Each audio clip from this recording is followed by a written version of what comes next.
So this is session 2 of Night's Slow Agents, the Dracula dossier, and all the other names I gave it last week.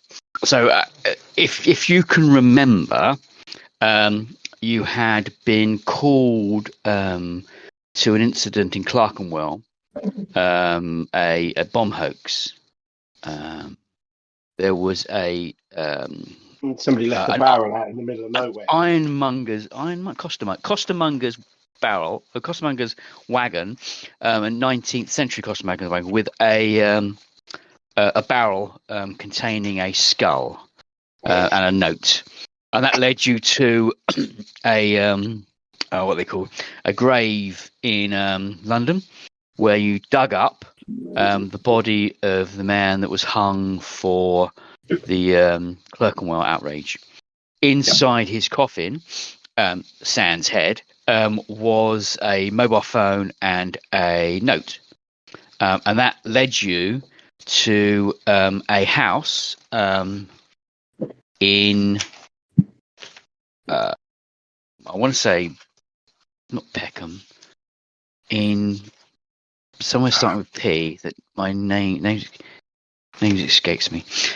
So that led you to this house Pinner. where Is it Pinner? yes, Pinner, that's it. So when you arrived there, you went in underprepared, should we say. You discovered a whole host of nasties going on. There was a creature that crept out of crawled out of a sofa in the cellar. An agent that you thought was missing or dead, Sid Barker, appears to be was dead on the floor, but looked like she was dead on the floor. However, you never got a chance to properly go and see her.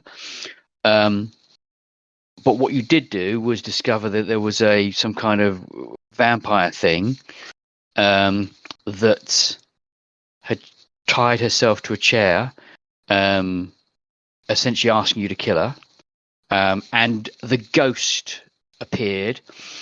That took over the body of River Cartwright and went on to attack everyone else, whilst the Hang on a minute, that was me.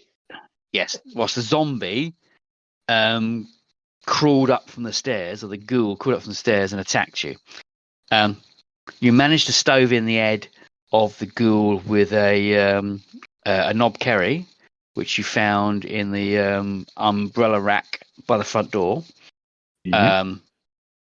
leaving it on the floor, and you fled. Yep. I believe that would be fled's probably a polite way of. We ran for it. Yeah, you did run for it, like the girls you are.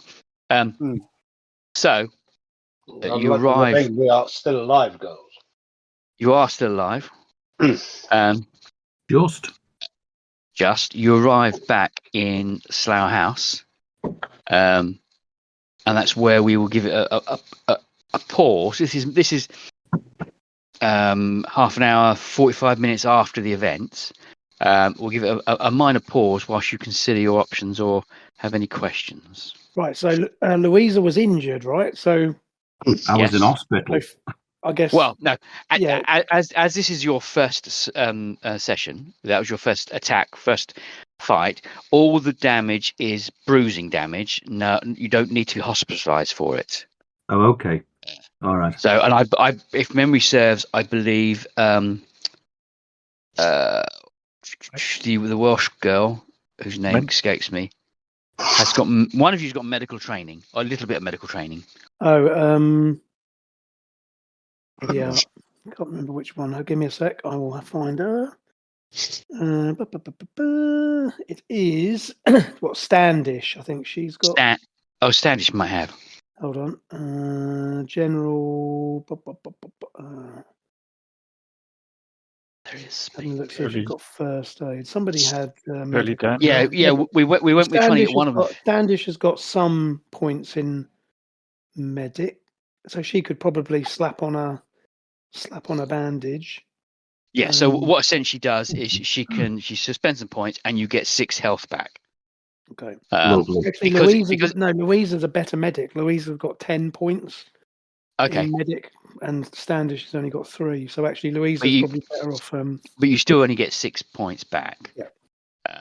But so that's essentially you can gain your 6 points back.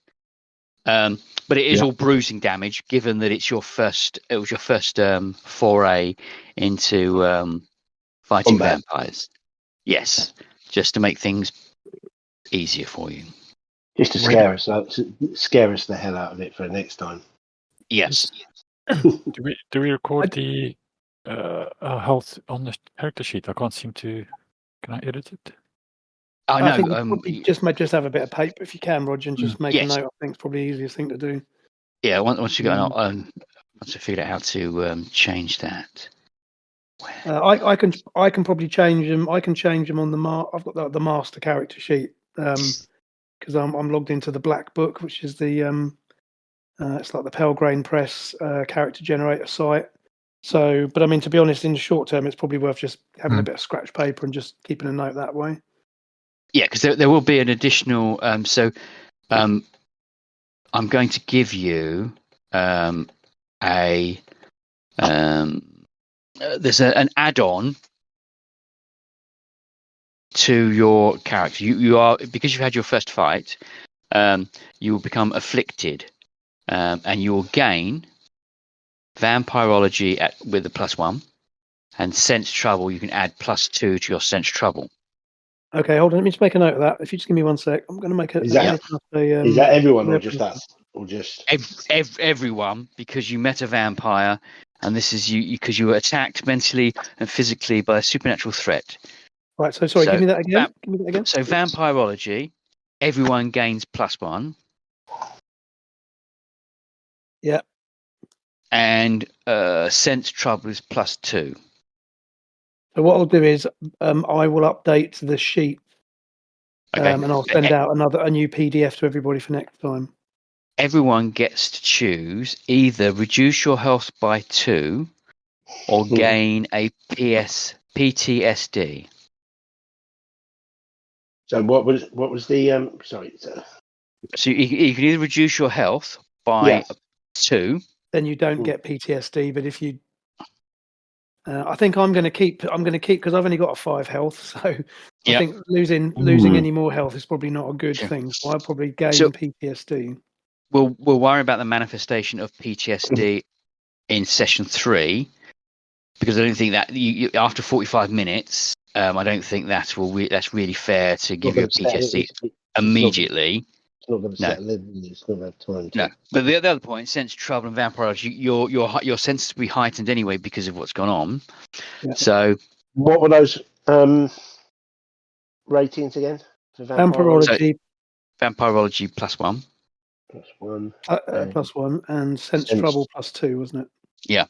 So these are essentially kind of like add-ons. Yeah, I'm just going through the character sheets now, and I'm just updating them online. But I'll yeah. So we've got Louisa, we've got Struan, which is me, so I'll do mine, and then I'll do and we've got Min Harper, haven't we, Roger? And then we've got Louisa is Ant. So 2, and vampirology +1. Okay, and then we got Min gets that as well. So you won't lose the health or PTSD because the resolution for the afflicted is to kill the creature that injured you. Yeah. So the manifesto. We haven't done yet.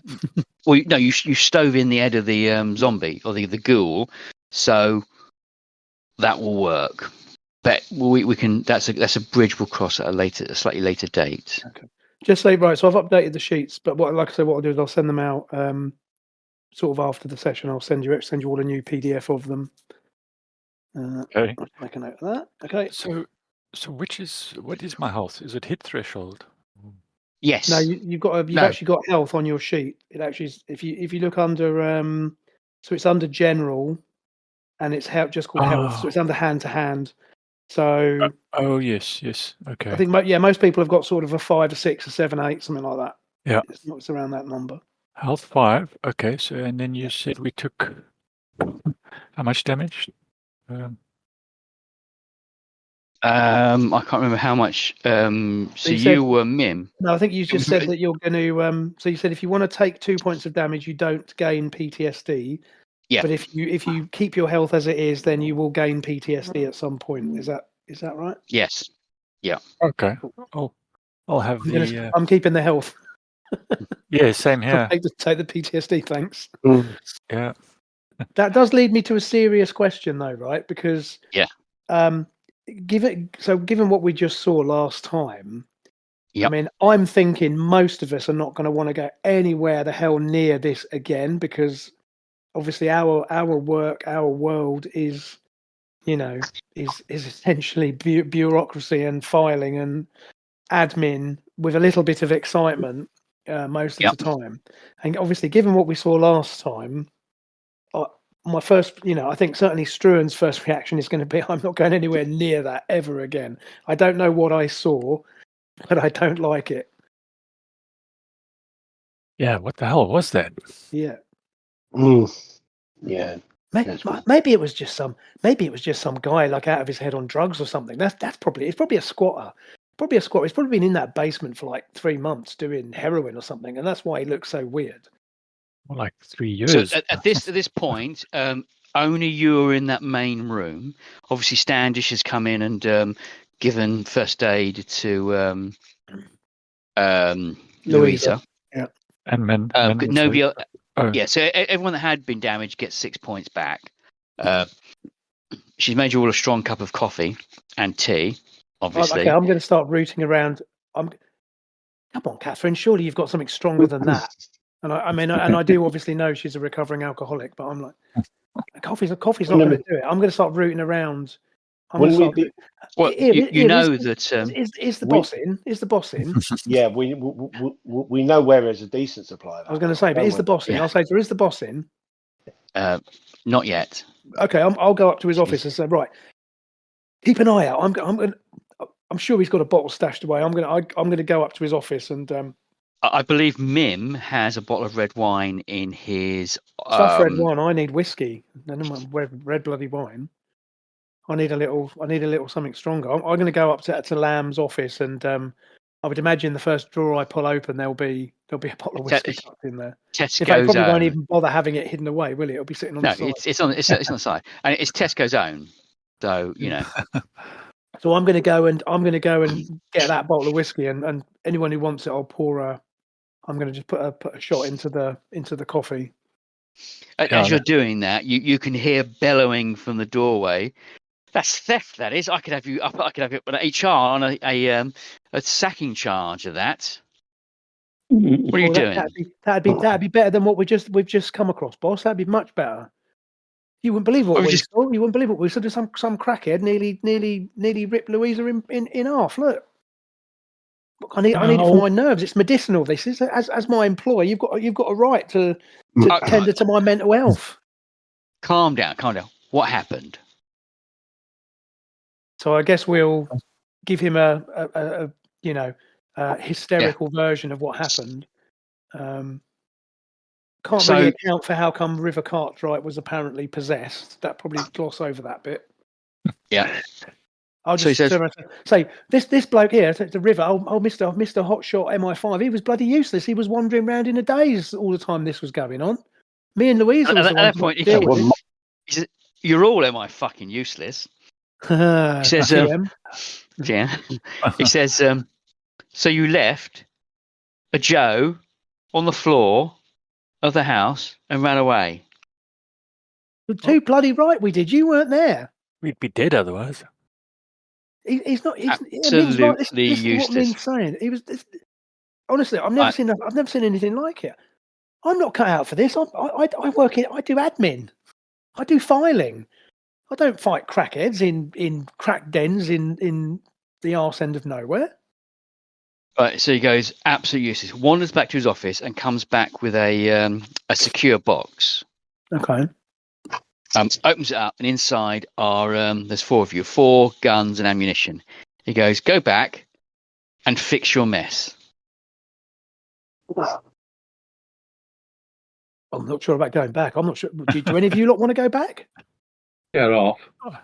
Not if I can fucking help it. Yeah, I'm I can holding my. accept your resignations now, or you can go back and fix the problem. I can't resign. I've got a family to look after. But you don't know. Maybe you should come along. Maybe you should come along and see what we're dealing with. Yeah, there's something not right about that Sasquatch. He's not Let's wrong. watch. Listen to me. He's not wrong. There's the thing that Sasquatch came up from the in London. basement. Well, something. I don't know what that was, but something not right about that. Well, It wasn't a bloody homeless crackhead either. I'm gonna. I'll just roll my eyes and reach in and grab a gun. Oh yeah, don't worry. I'll grab a gun. I'm not. Yeah. Once I'll grab one too. Once I see everyone else yeah. taking yeah. it. Well, do So you I'll need grab the gun. do you need to go in with the cavalry? Do you need to take Mungo and Jerry?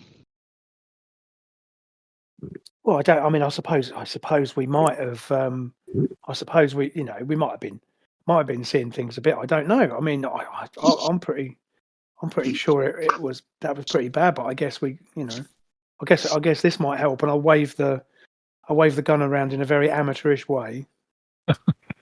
Yeah. So go down to the stores, get a couple of body bags, or get a body bag if you've got some When kind you of say crackhead. stores, do you like mean the cupboard downstairs?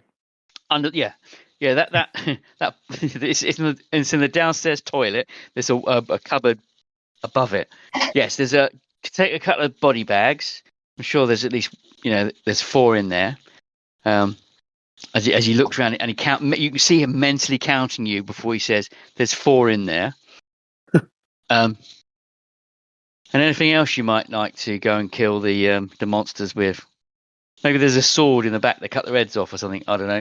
But get it sorted. And don't come back with tales of monsters.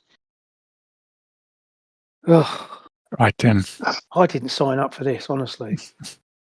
As you walk out, you can hear the overly loud giggle and sneer from Roddy. What are you laughing at? I'll say to him. You. Tell you what, why don't you get out from behind, get off your arse, and why don't you come with us, and we'll see how soon you'll be laughing.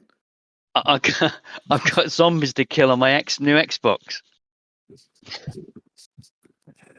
Right then. That's good, man. You can throw it. Oh no, I've got a year's subscription, mate. I'm not getting rid of this. Who What paid for I that? paid for. Yeah. I paid for that.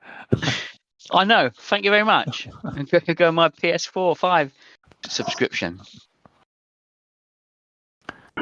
Now, if you're not too busy, the Rodster has got some zombies to kill, and he just blends off into. I mean, if you get bored with playing with that bloody computer, you could come and do it for real with us. I mean, as good as. He just sticks his hand behind him with his finger up, and he continues to play. I saw that. I saw that. I don't have to put up with this. This is like workplace harassment. He just ignores you and is engrossed in the game. Right. And you can hear the sound of it over in his headphones getting louder and louder and louder. So I'll wave my gun in his general direction and say, "What do you reckon I'd get if I put a bullet in him? Surely no one would prosecute, would they?" Round of applause. the dulcet tone of Jackson Land from upstairs says, "You got to hit him first." Yeah, but it would be justified. So, yes, I mean nobody. Come on, let's go. Let's just go and clear this. Let's just go and clear this up. Honestly, See so what is else? there anything else you'd like to say? So you have with you one gun each, and it's a handgun with let's say it's a Beretta, nine bullets in the magazine. Couple of body bags, although you take 3 body bags because there's 3 things in there. Yeah. Although you haven't determined whether Sid is alive or dead. Right. Do they reuse these things as I sniff inside?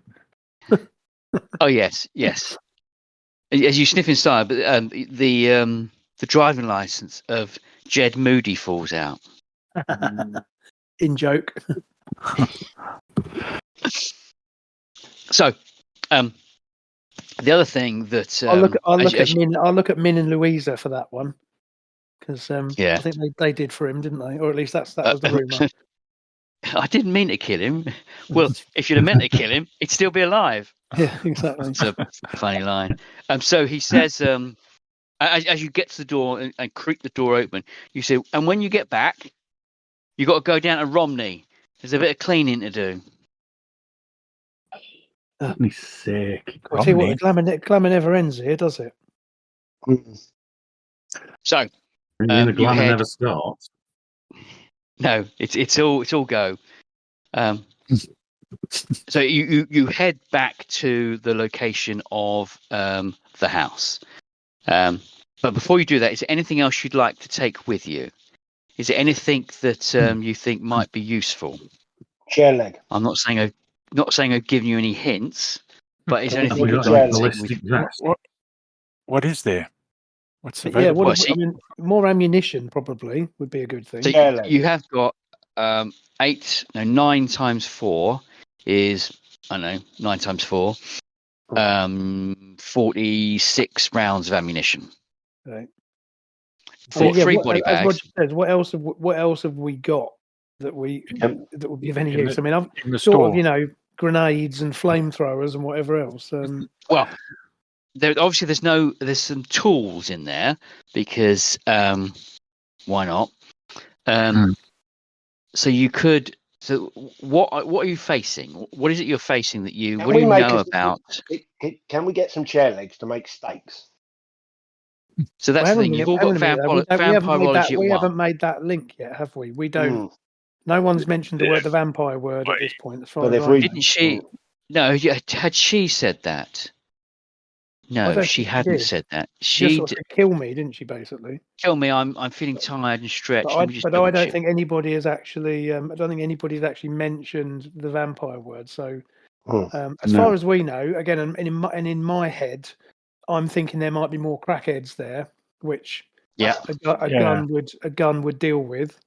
As far as we know, the one that we encountered, we smacked. We did for him. Yeah. So as far as we know, we're only going to find dead bodies, right? Is Yeah. that right? That's correct. So she did get. There was a small. Let me take that off because that's going to melt. Small bit of information. I made a list of it. It was. There was the name Varney. As he kind of rolls back. Barney. Barney. Here the clues: the Dun, Drek, Fjol, Edom, Burgess, Lawrence, Hopkins, and of course, she said Varney at the end. Yeah. So no vampire, no word of vampire was mentioned. So No. No, yes, but as far as we know, we think we're just going back into a house with some couple of dead bodies there. Oh, so I suppose the only biggest clue was the fact that one of you grabbed the book, which was the Dracula dossier, or was Yeah, actually but as far that was sent to you. But as far as you know, in our reality, but in our world, of course, Dracula's a novel. Right? Although I know Yes. there was loads of notes and everything, but I mean, again, Yeah. you're not going to jump to the conclusion that oh, by the way, it's vampires. You're like, No. it's Yeah. somebody's So taking the mickey, So, Dron, as you're scrolling through your Google, Dun Drek Fjol is a place in Ireland. Right. And it can't find anything on Edom other than the quote in the Bible. The quote in the Bible, he says, let me read the quote out. Oh no, it's not there. That's not the quote. There's a particular quote in the Bible that mentions Edom, which I will need to dig out. Anyway, that so Burgess, McLean, Philby, and the Cambridge Gang of Five. So everyone remembers Burgess, McLean, and Philby. The other two, nobody really remembers. And T.E. Lawrence. That's Lawrence of Arabia, right? That's Lawrence of Arabia. There was now as spies, everyone you would know more about the Cambridge Five than anyone.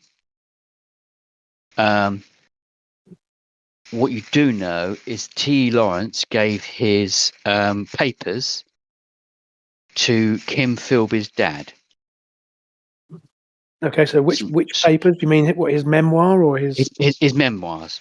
Okay. There was an incident in the Ottoman Empire where it's a really odd thing for anyone to say, especially given the time. It was the 20s, the 30s, and that was that he was in his time in Lawrence's time in jail. He was sexually assaulted by the male guards. Right. And he this was a big announcement that he'd made. This is not something that that's the kind of thing that at the time you would have thought not that many people would have mentioned. It's not, it's not it's an odd thing to come out with. But in addition to that, all his papers he gave to St. John John Philby, Philby's dad. And there was always a rumour. So T.E. Lawrence was driving his car, driving his motorbike, and crashed it. And because at the time nobody wore crash helmets, died of his injuries. And there was always a rumour, or there was the implication that might not have been 100% true. Okay.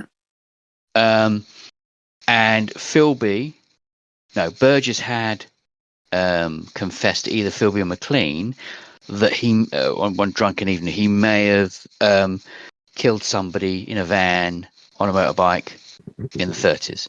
Right. There is a little minor conspiracy that Burgess killed T. Lawrence. Okay. And both of those names were mentioned by by Sid Barker. Right. Okay. As an aside, the X-rays that came from T.H. Lawrence's head ultimately ended up in meaning that all motorcyclists had to have crash helmets. Right. That's an aside. And the other one was Hopkins. There's loads of people called Hopkins. That made no sense. And obviously Varney. You've Googled this, so Varney. There's lots of people called Varney. However, one of the most famous, I guess, is Varney the Vampire. Yeah. Which was a penny dreadful.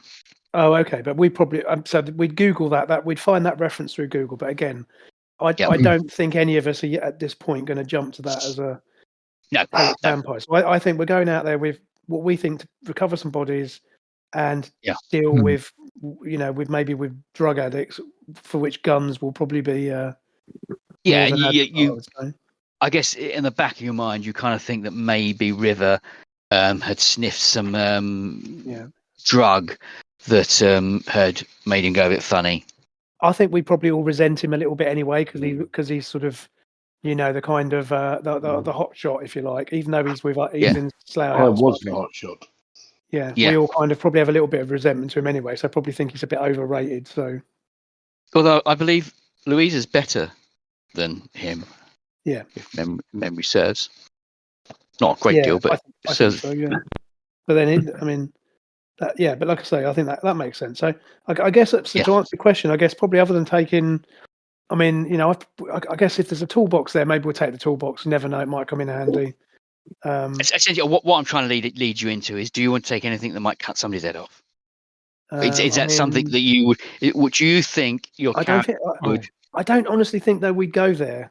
What the rest of you think? But you have just said to take a toolbox, so there might be a hacksaw or something in there. Yeah, if you take the toolbox, there will be some kind of hacksaw or tennis. No, not tennis saw. It'll be a saw that you could use. Box cutter. Yeah. This is box cutters. That might take a while, mightn't it? But there'd be like chisel. There'd be a chisel or whatnot, so you could create a stake If you wanted to, it had to be a wooden stake. There wouldn't be a wooden stake.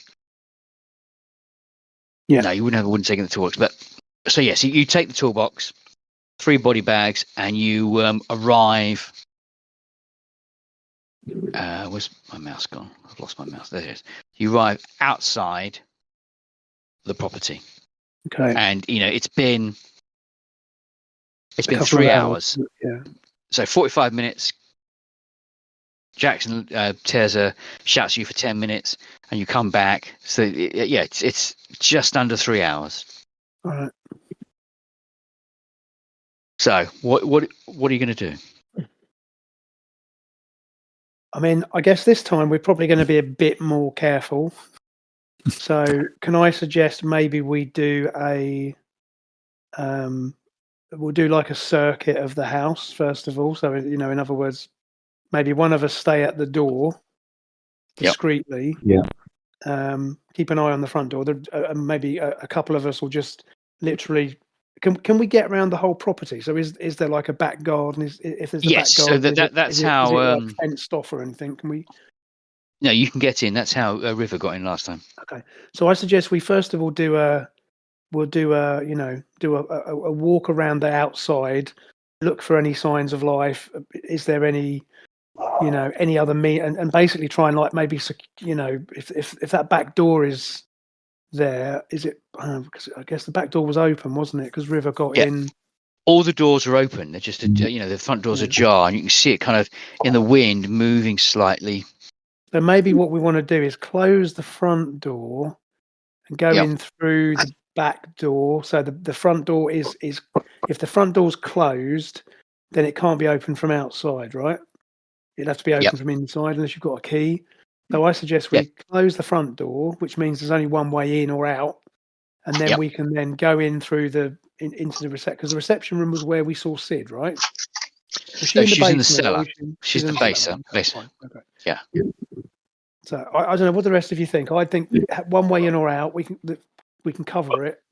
It's also less overlooked than the front door. Obviously around the back, it's not as overlooked. And what time of day is it? Because if we've got to get three bodies out of here, then it's getting towards late. We don't want to really be lugging them out in the middle of the day, do we? So it's evening time. It's going to be about 10 o'clock, isn't it? Yeah, it's quite late. Okay. Just a question. We got bodies to remove. What are we going to do with them once we get to the house? Have we got a van or a car or something we can put them in the back? We've got the people. We've got my people carrier, haven't we? Mm-hmm. Yeah. So that's equal 4 of you. I can complain like buggery about the smell it's going to leave in the back of the car, but Yeah. Yeah. So you could stuff 3 bodies in the boot of the car. Yeah. Because there's no rigor mortis set in, so you can squeeze them in there. And It's a 5-seater. Yeah. What I'm saying is, there a place around the back where we can park the car up like a driveway or something. Yes, if you remember, there's a street right next to the row of houses, and you can get in through the back way. Okay. So you could park right next to the back alleyway, and as long as nobody's looking, you can zip out the back way with 3 bodies and a body bag. Hmm.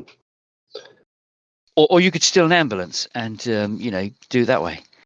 If anyone wants to steal an ambulance, We could do, but we don't really want to make it make too much of an effort on it. I'm pretty sure River's given that idea as you're driving there. Yeah. So, one of you shuts the front door, and runs around the back. Make a sense trouble roll. Anyone? You don't need to. Is it sense trouble? Sense Newfound trouble. skill. So you just make that's a D6 roll, right? And then you can add to it if you want to. And what's the is the target number 4 or better? Is that right? It's 3.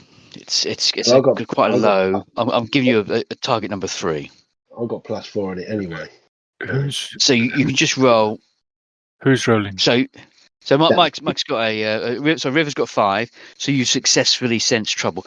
There is nothing not even curtain twitchers, as whoever walks up to the front door and shuts it. Mm-hmm. It's late at night. Everyone's got their curtains shut. It's London, so they're not too much. What's it called? Window curtain twitching going on. If you look in the chat, by the way, that's the kind of like the Mitsubishi people mover type of thing that I think that I've got. Was it? You know, yes. Was it? It's Yeah. like designed for sort of families, isn't it? So it's like a 5-seat. It's like a 6 or 7 seater. So I reckon we can wedge. Don't show that. No, don't show that picture. Why? That's the Mark IV. I had a Mark III, the Mitsubishi Delica, and they were awesome. Best car I've had. Huge thing. 2.8 turbo diesel. Well, this anyway. No, that's it's a Mitsubishi Delica Mark III. It's the L400, 8-seater. Delica. Yes, that Delica. Okay. One of those bloody. Oh God, yeah, one of those things. I had the Mark III. Okay. With all the bars. Oh yeah, okay. The Mark III. Okay, yeah, I think I've got a picture of one of those. The space gear. But anyway, I mean, okay, you get the idea. Yeah. Oh, that one. There it is. Hang on a minute. I'll just bear with. I'll just get that picture. Sorry, carry on. I'll just upload that in a second. I think I know the one you mean now. Yeah, you can blank the ERG plate to make it go faster. Runs on ship pan fuel, and has a problem with the O-ring for the fuel. You have to pump the. Doesn't matter. Doesn't matter. You mean one of those? That's the Mark 1. There is one in between, but it doesn't matter. But we'll yes, so you. Anyway, the point is we've got enough room to get 3 bodies in it. Yes, definitely. Okay. Definitely. Cool. So where were we? We were going. So whoever shut the front door, you're all now standing at the back of the house. Okay. So like I say, we'll and I'll look at River and say, well, do you want to go first, action man, or? Yeah. I'll go. Try not to inhale any funny fumes this time, though, right? Yeah, smart ass. Yeah. Okay. So I'll approach the back door. Okay. Being very. Can I use? No, we've already used sense trouble, haven't we? Yeah. I'm just going to try. You can use it again. You can use it again. I'm going to use it again. I'm going to sort of like. You sort of like my training to sort of like go up to the door, sort of like and enter that way, sort of thing, you know. Okay, so it's kind of an infiltration. Yeah. I think you've got infiltration. Yeah, I have. But you've been in once, and you kind of know some of what to expect. Yeah, I've got +4 in infiltration. I've got 4 in infiltration, whatever it is. Yeah. You get in the front. You get into the front room, and you notice 2 things immediately. The ghoul is still on the floor with the knob Kerry sticking out of his head. Okay. On the right-hand side, the woman that was strapped to the chair. Yeah.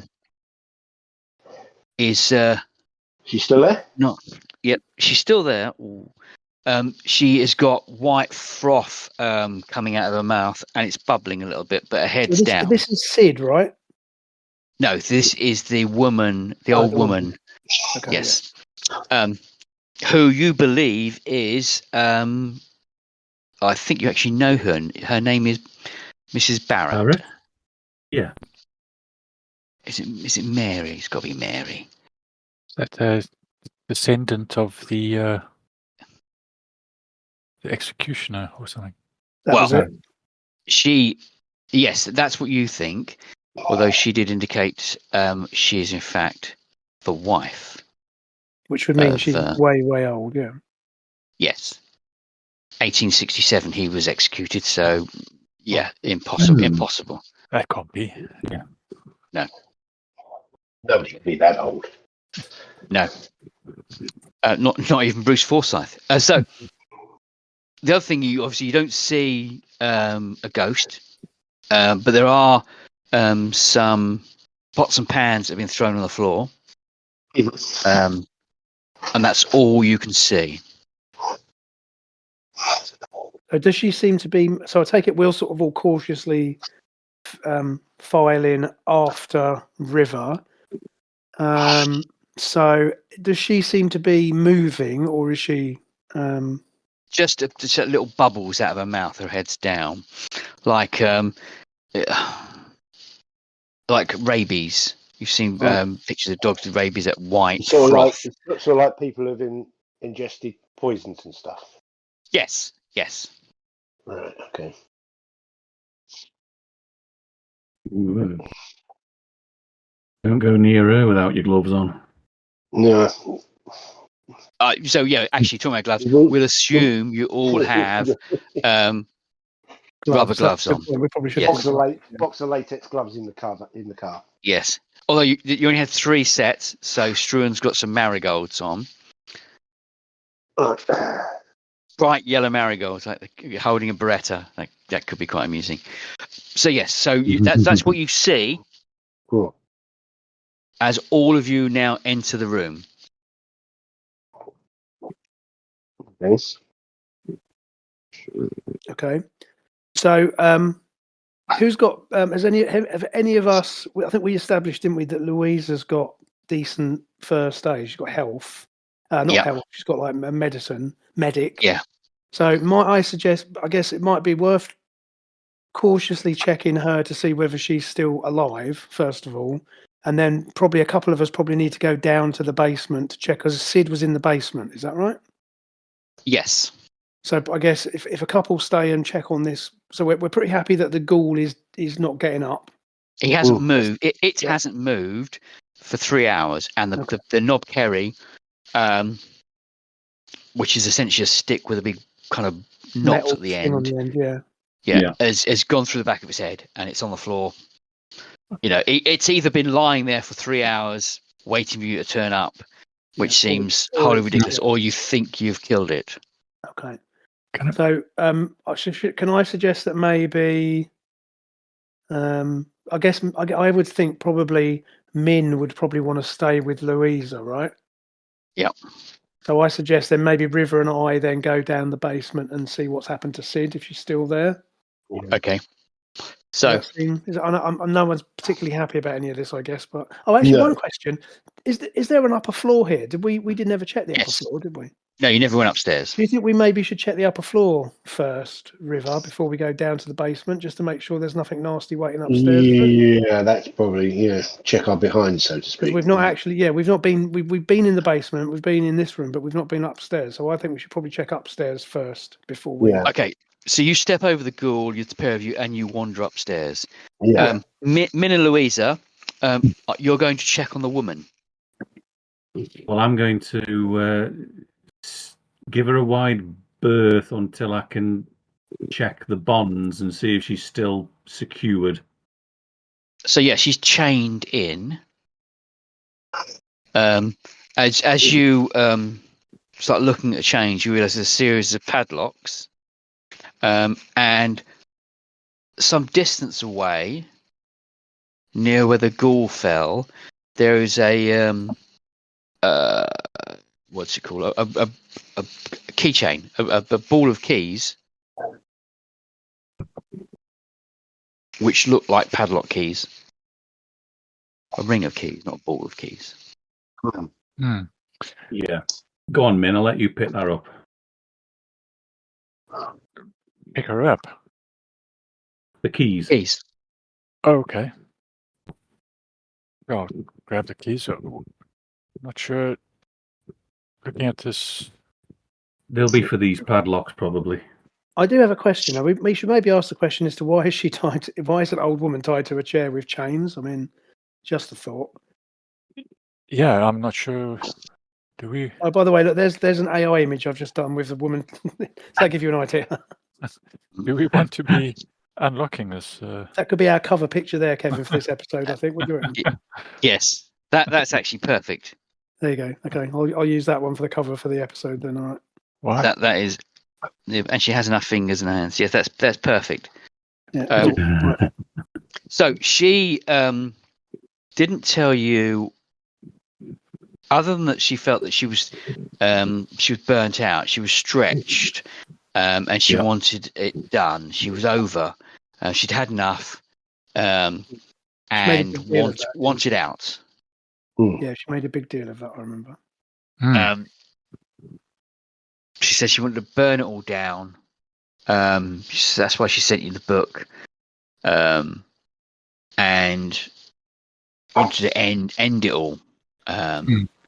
So she was committing suicide. You kind of think that she must have given herself something, some poison, to be frothing at the mouth.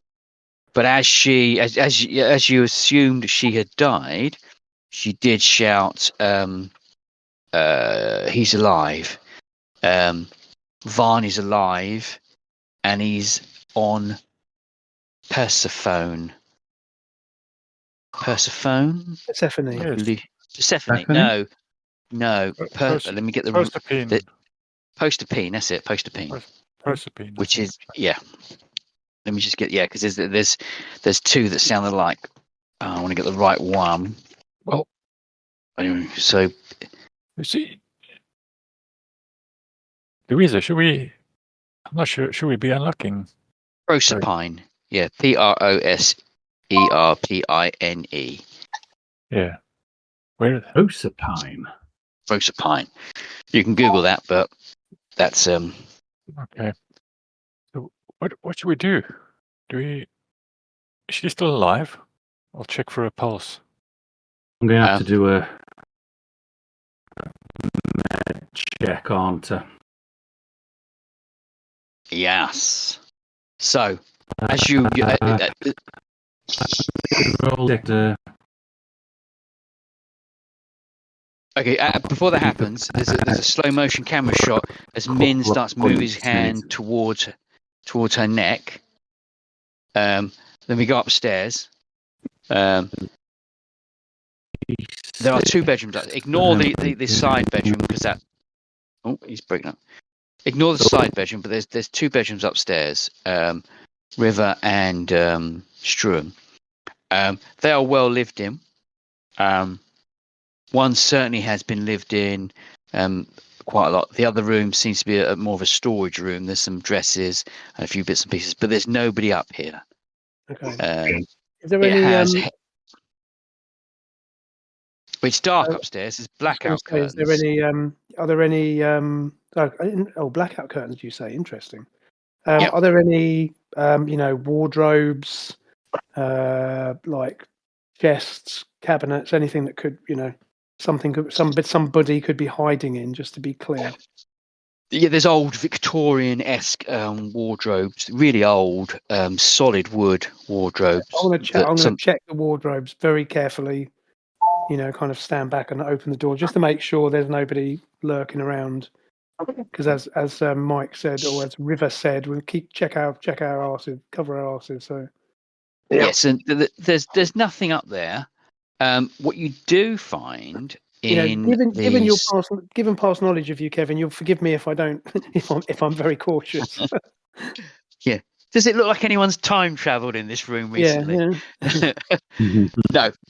But what you do find in the spare room on the table is some heavy-duty black gloves that look like the kind of gloves that Frankenstein used to touch electricity with. Really heavy duty. They're really heavy-duty gloves. A mortise and pestle. Go on. No, sort of like big heavy gauntlets, rubber gauntlets. No, rubber gloves. It's like the kind of abattoir-like gloves, Yeah. Big, I know. You used to do the last place. Yeah. So, and a mortise and pestle that has been used to crush up what looks like both fine glass and garlic. Would that be what she swallowed?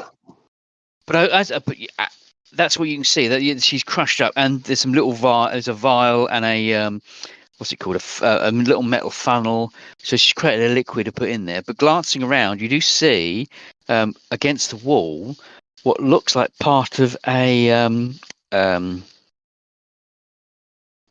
lead window, and some of the glass has been removed from it. But it looks like there's some religious stuff on it. It's almost as if it's like it's been nicked from a church. It's a church window with a. It's what do I call it? Where you got Stained the glass. That's it. It's a Stained glass window. Stained glass window from a church. But some of the glass has been taken and crushed up. Has she actually removed one of like the panes of glass out of it, or? Yeah, a couple of panes of glass and crushed up into this liquid form. Okay. So as we go downstairs, Mim She's basically tried to poison herself, is what it looked, or somebody's tried to. Yeah. Yeah, and like I say, using leaded glass from a church, that also suggestive, isn't it? Yeah. So go back downstairs, Mim. As you touch her neck, Anyone want to bet that the hair, water is probably holy water as well? I was about to ask. yeah, windows sort of like blessed or whatever. Would they be Oh, blessed? all it comes from consecrated ground. So all churches are consecrated. They have to be unconsecrated to be sold off to hippies. So yeah, without you're never going to know if it's holy water. Right, it's probably given the other paraphernalia, it's likely. Okay, fine. So we know that she's somebody, possibly her, has tried to kill herself by. And again, we know that that's because a vampire ingesting holy water and garlic and consecrated material from a church is probably not good for them. Yes, but again, as us, we're probably going, that's weird. It's a bit odd. I'll go one step further before we go downstairs. In as much as you find one of the vials has got a reference number from the British Museum. Right, I'm going to take a photo of that. So Struan will get his mobile phone out, take a picture of the ingredients that we found, and also specifically a picture of that with the reference number on it. Yeah, and it simply says St. John Kilby deposit. Okay. And some numbers. Fair enough. So we'll take we'll look into that later. So go back downstairs, and as you raise your hand to touch her neck, her eyes open, and she kind of spits out some vial, and she's fucking useless. Kill me. What? I'll look at Louisa. What? I've never killed anyone. Why? You did kill that one guy, but that was not on purpose. You are this close, and you can see her through the yes, through the what's it called, the foam that is coming out and the spittle that's coming out of her mouth. She has fucking vampire teeth. Her canines are extended, and there's blood red view of her eye. Her eyes have gone blood red. And there's a strong sense of garlic.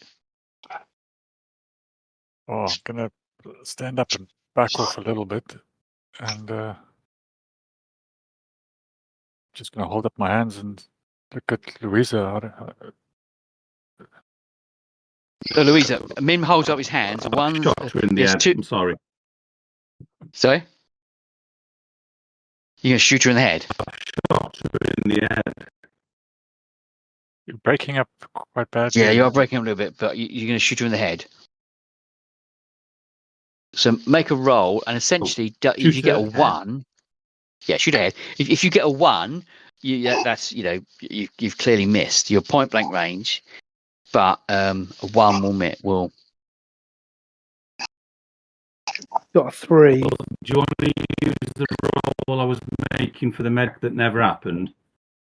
No. Which was a 3. Oh, 3. So you shoot her in the head. Or do you want me to roll again? No, that's fine. Shoot her in the head, and her head goes limp. So all of you upstairs can hear the sound of a gunshot.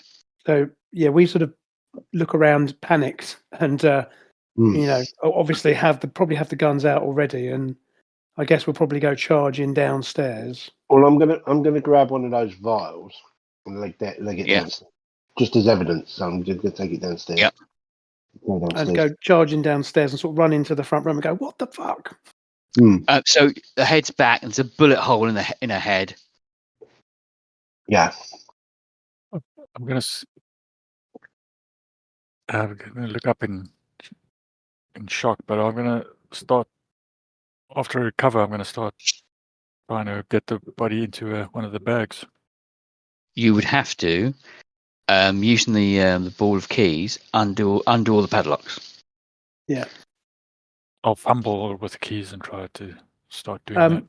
While they're doing that, then I'll say to River, look, we better get downstairs and see what's happened to Sid, because now that somebody's been shooting, we might have the police turning up. So we need to go and find out. So we need to go downstairs like quick. Okay. Yeah. So you run downstairs, and there's two things you notice. Close to where the body is, by her right hand, in some of her own blood, she has written, she's a vampire. In her left hand, there is a piece of crumpled up paper. Okay, so first things first, take a picture. So obviously we probably check. I'll go and make a half-assed attempt to check that she's dead, because I'm not a medic, but I can probably, I'll hold up my phone and see if there's any breath. So if we're happy that if we're sure that she's dead, I'll take a picture of the scene. So again with my phone, just take a picture of the, I'm not doing like a forensic job, but I'm going to take a picture of her in the chair with all the bits in situ before we touch anything. Yeah. You won't need to make a roll for that, because that, 99% of everyone's taking pictures, they come out right. So take a picture, and then I'll, as you say, I'll notice that seeing that there's paper in her hand, I'll go and take the paper out, and I presume that's what we're looking at there, right? Yes. Okay. It sort of looks Kabbalistic with the Tree of Life, but it's not quite Kabbalistic. Kevin. Just a question. I mean, out of character sort of thing. Mythology of vampires is that they don't appear on TV, or they have no reflections. So if you try and take a photo of one, would the camera see it? You won't know until you try. Okay, that's. Okay. To be fair, I didn't say I was taking a picture of the one upstairs. I've taken a picture of Sid, and I'm presuming that I'll check the picture that I've taken. So presumably she's not a vampire, because she was dead already. Yes. So so we've got a picture of her. So obviously, perhaps we'll try and take a picture of the old woman upstairs. But anyway, I guess for now, what we'll do is knowing that I'll retrieve that piece of paper, and we'll then bundle Sid into and obviously I'll take a picture of the message that she wrote as well, to be clear. Yep. And then we'll obviously then put her into this body bag and start lugging her upstairs, I guess. Is there anything else in that room that appears other than the sofa that the ghoul climbed out of? Mm-hmm. I'm not going to stick my hand in there, thanks. I kind of think you might want to burn it, but it's there's no logic to thinking it's a monster. It's not a mimic kind of thing. There's no reason to believe that anything other than that's where the thing was hiding or sleeping or whatever. Right, so we'll River and I then will gather up Sid and then start sort of dragging her upstairs, basically. Yeah, I'll put that bit of paper in the main chat at some point. So back upstairs, there's a bullet in her head, and as you start lumbering the body upstairs, Mim starts fumbling around with keys. Her hand moves. Mim. Still alive. I'll recoil a little bit because you can see the skin around the bullet hole start to slowly, looks like it's closing in. Uh-oh. What the fuck? Look at that. You said the ghoul was still in the hallway with the knob carrying its head? Yep. I think you got it. I think it managed to get into the reception room, if I'm honest. I'll go to retrieve the knob carry. I wouldn't do that. In a state of shocked silence. Okay. So, Assuming I don't freak out at the ghoul again, I'll knob carry. no, you have the knob carry, and it is a like a shillelagh. It's a stick with a knob at one end, used for hitting people. It's an Irish walking stick, but kind of a weapon as well. So you have that in your hand. The ghoul does not move. There's a crunching sound as you pull it out the back of his head, but it doesn't move. It is gone. It's dead. It's deader than dead. It was dead already, but it's I'll walk back in with the knob carry. So her eyes roll back in her head, and she kind of comes to again and says, in a really strong Irish accent, "For fuck's sake, kill me." I'll do that. And you, as you're coming up the stairs, you can hear the Irish woman. I'm 2% Irish, so I can do that. You can hear the woman saying, "For fuck's sake, kill me." Mm-hmm. As you get to the top of the stairs with Sid Barker's body in the body bag. So the woman who's just there's a knob carry, by the way. Oh, you got the woman who's asking us to kill her. Was she the one that had the froth in her mouth or not? No. Oh, yes. Right. Okay. Caps, I'm just going to duck off for a minute or two. Carry on, though. I'm just going to go and do something quickly. Okay. So, yes, it is the old woman chained to she's chair. the one that had the frothy mouth, wasn't she? Yeah. Right. Okay. So ingesting doesn't work. No. I'm going by what something you said earlier. That should be the title of the episode. See, episode 2 should be "She's the one with the frothy mouth." So, having seen this wound heal up like that, I think, and given the other clues and bits that we've seen, I think we've got. I think we've got enough now that we'll start to. It will start to dawn upon us, or some of us anyway. I think because obviously, River, you come upstairs from downstairs and you've seen that Sid had written on the floor. She's a vampire. Oh. Normally, one would think that she's mentally ill or something like that, but having seen the wound heal up, that's quite. And the vampire teeth. I must admit, I think we've already had a clue about how to finish this young lady off. Yeah. Who's got the sharp implement? The toolbox is in the back of the car. And who's going to do it with the box cutters? Because I'm assuming we've got. No, there'll be a hacksaw, big hacksaw. Has to be a hacksaw, doesn't it? Yeah. I'll go get the. I'll go fetch the toolbox. Okay. You don't think you've got much time because the police, somebody might have. You had a gunshot.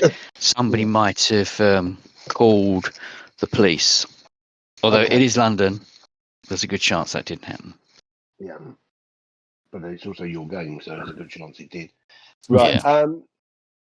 So I'm going to say, I'll say to the others, right, take those two, because we bagged up. We got 2 bagged up bodies, haven't we? No, you haven't bagged up the ghoul yet. Well, that's quite a simple thing to do. To have 2, you just bag that whilst whilst Mim's getting the toolbox. Toolbox, yeah. The rest of us have bagged the 2 bodies up and move them to the back of the car before we deal with the old lady with a frothy mouth. Yep. So to get purchase on her neck, you're going to have to lean the whole body on its side on the floor to get a better purchase to cut the head off. No, okay. Can we just not grab her by the hair, pull her head back, and then slice? You could try, but she's much stronger than you.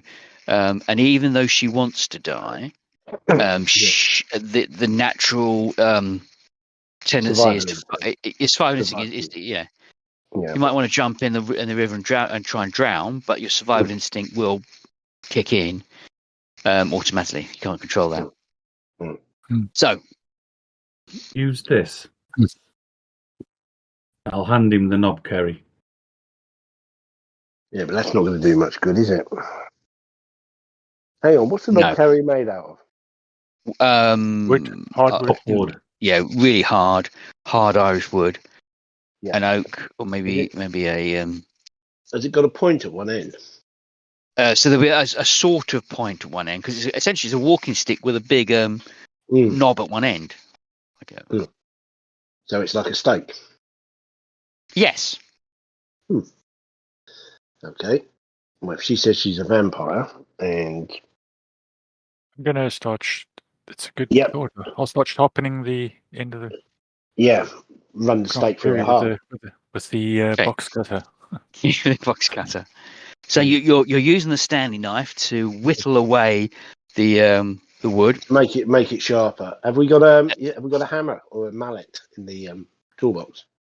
There will be a claw hammer. Close enough.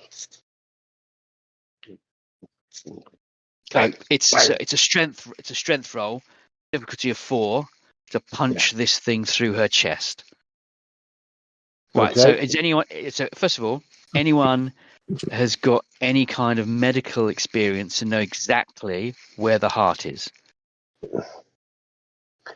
Okay, so I've got medic 0 for what it's worth. Who was the Louisa? Oh, I've got 10. Medic 2. Yeah. I can pretty much show you where to put it. Okay. So you pinpoint exactly where the heart is. Okay, and are we dead yet? Yes. So is she? So she's on. What sort of chair is she on? Is she on an old an old Victorian kitchen chair kind of thing. Yeah. You realise it's actually nailed to the ground with some heavy duty screws. Yeah. Because I was thinking what we could do is drop her back so she's on the back, and then do it that way. But obviously, if it's now to the thing, no, we can't. So okay. There's a Yankee screwdriver in the toolbox. Mm-hmm. So you could ratchet some of the screws out, but time-wise, we don't have time. No. Yeah. So Right. it's basically a strength roll, difficulty of 4. So really roll. So for your first hit, roll a 1d6. I don't think you spend strength points to do it. Right. So I've got. Where's my strength? Ability. So what's strength come under? Oh, it's going to be. Is it health? Yeah, let's go with health. I can't see anything that jumps out as being. Yeah, let's go with health. Health is, I believe, 5. Yeah, because you're not actually under general. Yeah, there's no athletics. No athletics. Okay, which is. Oh, that's all right. I've got 8. Yeah. Okay. So I'm going to whack at them. Okay. Are you going to spend any points beforehand? It's a difficulty of 4. Yeah, well, I've got 8, so. Yeah. No, I'll leave it as it is at the moment. So D6, okay. Yeah? Yep. I've got a 2, so that makes it 10. No, so you don't spend any points in it, so you have to get your difficulties 4, 1d6, and you have to roll over 4. If you want to spend points from your athletics pool, then you can increase the roll, but you simply got a 2. That's it. So your first hit didn't punch the skin. Mm-hmm. Okay, can I swipe again? Yeah, she starts spitting this froth at you, saying, "Fucking useless, kill me." Right. Okay. So And she starts wriggling, and that survival instinct's kicking in. And you can see her fingernails are long and sharp and claw-like, and she begins to look more and more feral. Okay, so I'll take another swing at her. Yep. And I'll spend. So I'm assuming the athletics 8 is athletics 8. That's 8 points. Is that correct? Yep. So you could spend 2 points, taking that 6. Yeah. Yeah. Okay. Well, I'll do that. Try that again. How many points are you going to spend first? 4 points. 4 points. So, I thought you said that. Apologies. I thought you only spent 2. So. No. So 4 points added to the 6. You've got 10. So you punch it straight through her. Yeah. And comes out the outside. Comes out the other side. Okay. And she kind of all goes limp. Okay. Completely limp in a I've died limp. Right. Okay. Is there any? I'm assuming there's plenty of blood, or maybe there isn't. No. No blood. No blood at all. It's almost like you've punched it into a hollow husk. Hello. Okay. Better start getting these bodies into the van. The 2 bodies you can move the 2 bodies into the van quite easily. You need to unlock all padlocks and put the woman, shall we say, into the bag. That's slightly more difficult because the stick's sticking out. Right. Just a matter of interest, Finn, you say we can unlock the padlocks and she's got chains and stuff around her. Can we actually sort of like re-secure her with padlocks, tie her up and rechain some padlocks again? Yes, you can do that. That's not a problem. Wrap her up. She's not going to move. Put the chains around her, re-padlock her, put her into the bag with the stick hanging out, and then get her into the back of the car. Yeah. So you then start heading off back to, well, what are you going to do with the bodies? Yeah, that's a good question. It's a good question, isn't it? Just got to do a quick sweep of the house before we leave. Make sure we didn't leave anything behind. No incriminating DNA. Yes, there'll be fingerprints because you went in without rubber gloves on first time. But you're MI5, so you know this is a known suspect's house. The door was open. You could come up with a logical reason why you broke in. Or we could just burn it. Warrant? Yeah. We don't need no stinking warrant. Yeah. We could just burn the house, couldn't we? Yeah, Struan, you have a petrol can in the back of the car filled with petrol because obviously, you know, you've run out several times. Can I just check though? Can I just check first of all? Is this house a semi-detached or is it detached? Is it attached? Is it terraced? Because obviously it's a terraced Victorian house. Okay, so in that case, I'm going to resist the urge to set fire to it because lots of wood.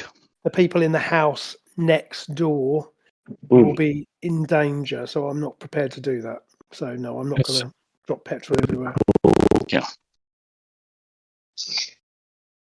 Yeah. Okay. Well, I'll just try and wipe any surfaces I can think of that we may have touched. This is an image of Min with a spray can and some cloth. Yeah. Busily, quickly wiping down. Oh, I think I touched that. Oh, I think I touched that. Did you guys touch anything? I'll scurry around, just trying to. So you spend a couple of minutes running out, and then you can hear the sound of police sirens. We better go. You then drive off. Where are you? What are you going to do with the bodies? That's a good question. Well,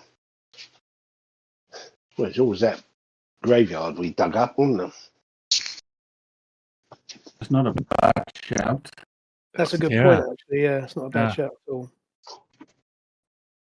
Because we've already pretty much, we've already dug a grave, so we could do that, couldn't we? Yeah. Yeah. Yes, you dug it, but did you fill it back in again?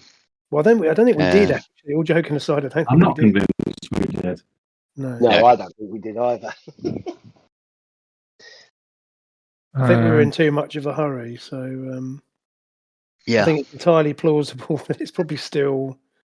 I will allow even if in session when it does say that the grave you left open, I will say that it's still left closed. I will say it's open. So Cool. you're going to drop the bodies into the grave. What is the order in which you're dropping the bodies into the grave? What I'm getting at here is there is a chance that if you drop the let's call her what she is, a vampire, into the grave and the stake gets knocked out. Yeah. Not good. Not good. Less than perfect.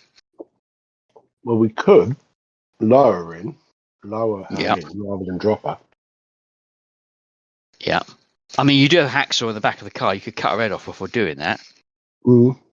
But you need to pull up into a side street and open the back of the car. Just hopefully there's no CCTV. Or do it in Lambeth and nobody would notice. Yeah. It's like, oh well, that's that. Yeah, that's what happens. I think what we could do. We could actually burn her, couldn't we, in the grave? Because again, we have, as you said, we've got petrol. Yeah. So maybe that's what we do. So maybe what we do is we put all the bodies in there. Burn the bodies. Put them in the grave, but then burn them. Yeah. Because I mean, much as Sid is a colleague, but again, we're kind of. Well, you could keep Sid's body. I guess we could keep Sid, couldn't we? Maybe we get the other two. Just put the other two into the. Yeah, I think maybe that's. Because you could take her to the lab, and because obviously MI5's got a lab, and chuck her on ice. Yeah, we could do that. Maybe we do that. Okay, so I feel more comfortable with that than burning her body, but. There's a quick montage of you hoofing it up to the cemetery, creeping in at night, chucking the body in, soaking it with petrol, both bodies in, soaking them with petrol, drop the match, and there's a scene of it's just Min badly running away from the graveyard as there's like a plume of fire shoots up to the sky as it burns the bodies to a crisp. As you get back in the car and head off to back to Slough House after dropping the other body at the mortuary that MI5 has, put on ice as Jane Doe. Okay. So after all that night's work, yeah, you get back and it's like midnight. You're like, well, actually, you should go home, really. And set about the next day. Okay, so that was quite a tough day. So it might come up with the she's the one with a frothy mouth. I think that could be the title of the the episode. Okay. So and following day. Sorry. No, I was just going to say, yeah, that was only Monday. Yes, that's Monday.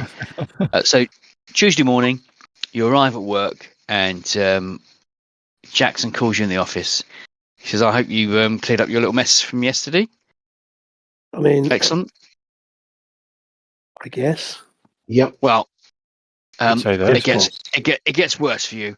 So Lady Dyer's rang me yesterday. We need you to do some cleaning if you're up to it. The dogs are busy, so you need to go down to the marsh, take over from the agents there, debrief the asset, and then take a black bag with you because you need to scrub the asset. Okay. The house is is close to St Mary in the Marsh and in New Romney, up Pickney Bush Lane. That sounds familiar. When you say scrub, scrub the asset. That sounds sort of like killing, I think. That sounds especially like that, doesn't it? Yes, she didn't use the word, but you need to kill the asset. Mm-hmm. I mean, can I just ask, sir? Since when do we kill people? I mean, it's been a bit of a killy sort of night, a killy sort of couple of days, honestly. Since 1909, when we were created, or 1910, whichever one came first. Yeah, we've been killing. We assisted. We assisted the CIA in assassinating that idiot that was in Iraq. Sent him some poison in a letter. It was on the ink outside was poisoned. We did that. Mm. No, they're not getting that reference at all. Oh, so the guy that was in charge before Saddam Hussein, CIA sent him a letter that was poisoned, and they tried to poison him with a poison letter, assuming that he'd open the letter. Poison pen letter. Literally poison pen letter. Okay. So yeah, just chuck it in a body bag and bring it back to the morgue. Okay. I mean, this week couldn't get any weirder, basically. Mm. Hold my beer, says Kevin. Hold my vodka. So, you can Google Pickney Bush Lane near St Mary in the Marsh, New Romney. It's from where you are. It's got to be at least a 2-hour drive, really. Okay. So your Delica does 9 miles. Does 19 miles a gallon. The Delica, the diesel version, 2.8 diesel version. Okay, so I mean, do we not have a company car or anything? No, you're the slow horses. Yeah. You got. I think River's got a Golf. Mim's got a Volvo. I want to say Volvo. And Marcus has got I think it's a Renault Scenic with the machine guns in the boot. Of course. Can we at least claim for our mileage? Yes, you can claim for your mileage. 40p a mile. Oh well. Just give the details. Keep your receipts because you're going to Standish, and I'll put them through. Oh, we're going 2 cars then. Well, okay. let's take 3 cars. I guess I mean, I've already carried a body, so I guess I'll take my car. So you're going to take 2 cars. Who's going to go in with Mim? Or are you going to take the truck? Okay. Obviously, the CD's jammed in and it's playing Coldplay's The Scientist for 2 hours. Must figure out a way to get that. It's just stuck on. You don't know. It's just stuck in. Just playing the same song over and over again. I can't even CD turn player. it off. No. I don't even know the lyrics to sing it to you. Obviously, if I knew the complete lyrics, I would sing it to you. He says. Maybe I'll just have to put that on the backing track in the audio. Yes. Me another 2 hours solid. Yes, the entire thing. You've got the scientist playing from that point on. So it takes 2 hours to get down to the marsh. Up a little lane. There is. Oh wow! Oh, that is far away. Yes. Oh, I've been down there. Oh, is that in? Hang on a minute. Have you just put a picture in? Oh, you're looking on Google Maps. Yeah. I've been to Dymchurch. Oh, Dymchurch, yeah. Yeah. There's a Cthulhu adventure in Dymchurch with some ichthycal beings from those tree-like creatures, and also there is a there's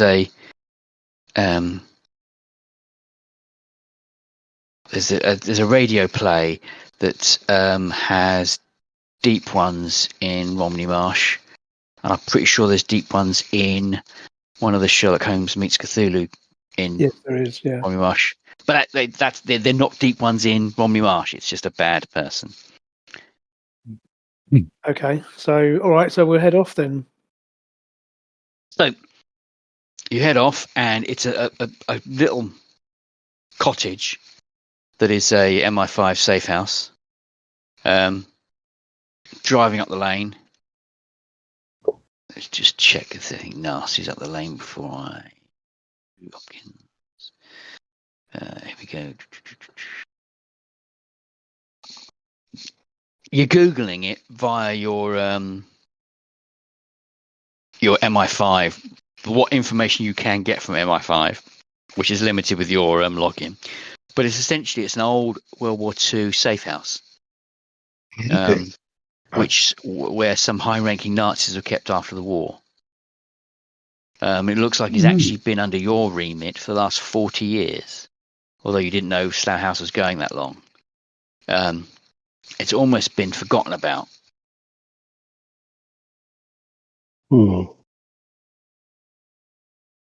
As you're driving up, I don't need to do that. As you're driving up the lane, you drive over a cow grate in the marsh. You don't notice in the Delica.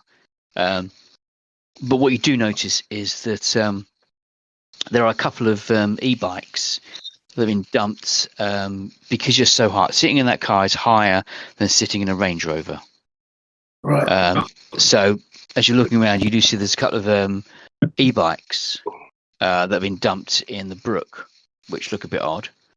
And also you notice there's seat. Just a quick one. Do they look like they've been there like 5 minutes, or do they look like they've been there for a while? You just drive past. It doesn't look like they've been there ages. They look like it's just kind of dumped on top rather than partially sunken in. But it's quite a quick thing you noticed. You get to the cottage, and you pass a number of trees with CCTV cameras. There are no vehicles outside. Mm-hmm. So the fact that these e-bikes are dumped there seems a little bit suspicious, right? Considering it is a bit odd. Marsh. Yeah, okay. So I think we need to be very cautious here. Yeah. So, the cottage. I haven't got a.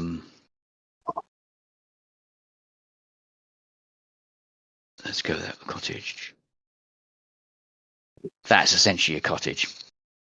I couldn't quite find floor plans for a decent cottage, but if you can imagine what that looks like outside.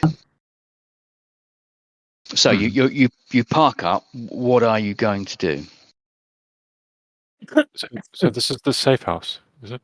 This is the MI5 safe house. Right.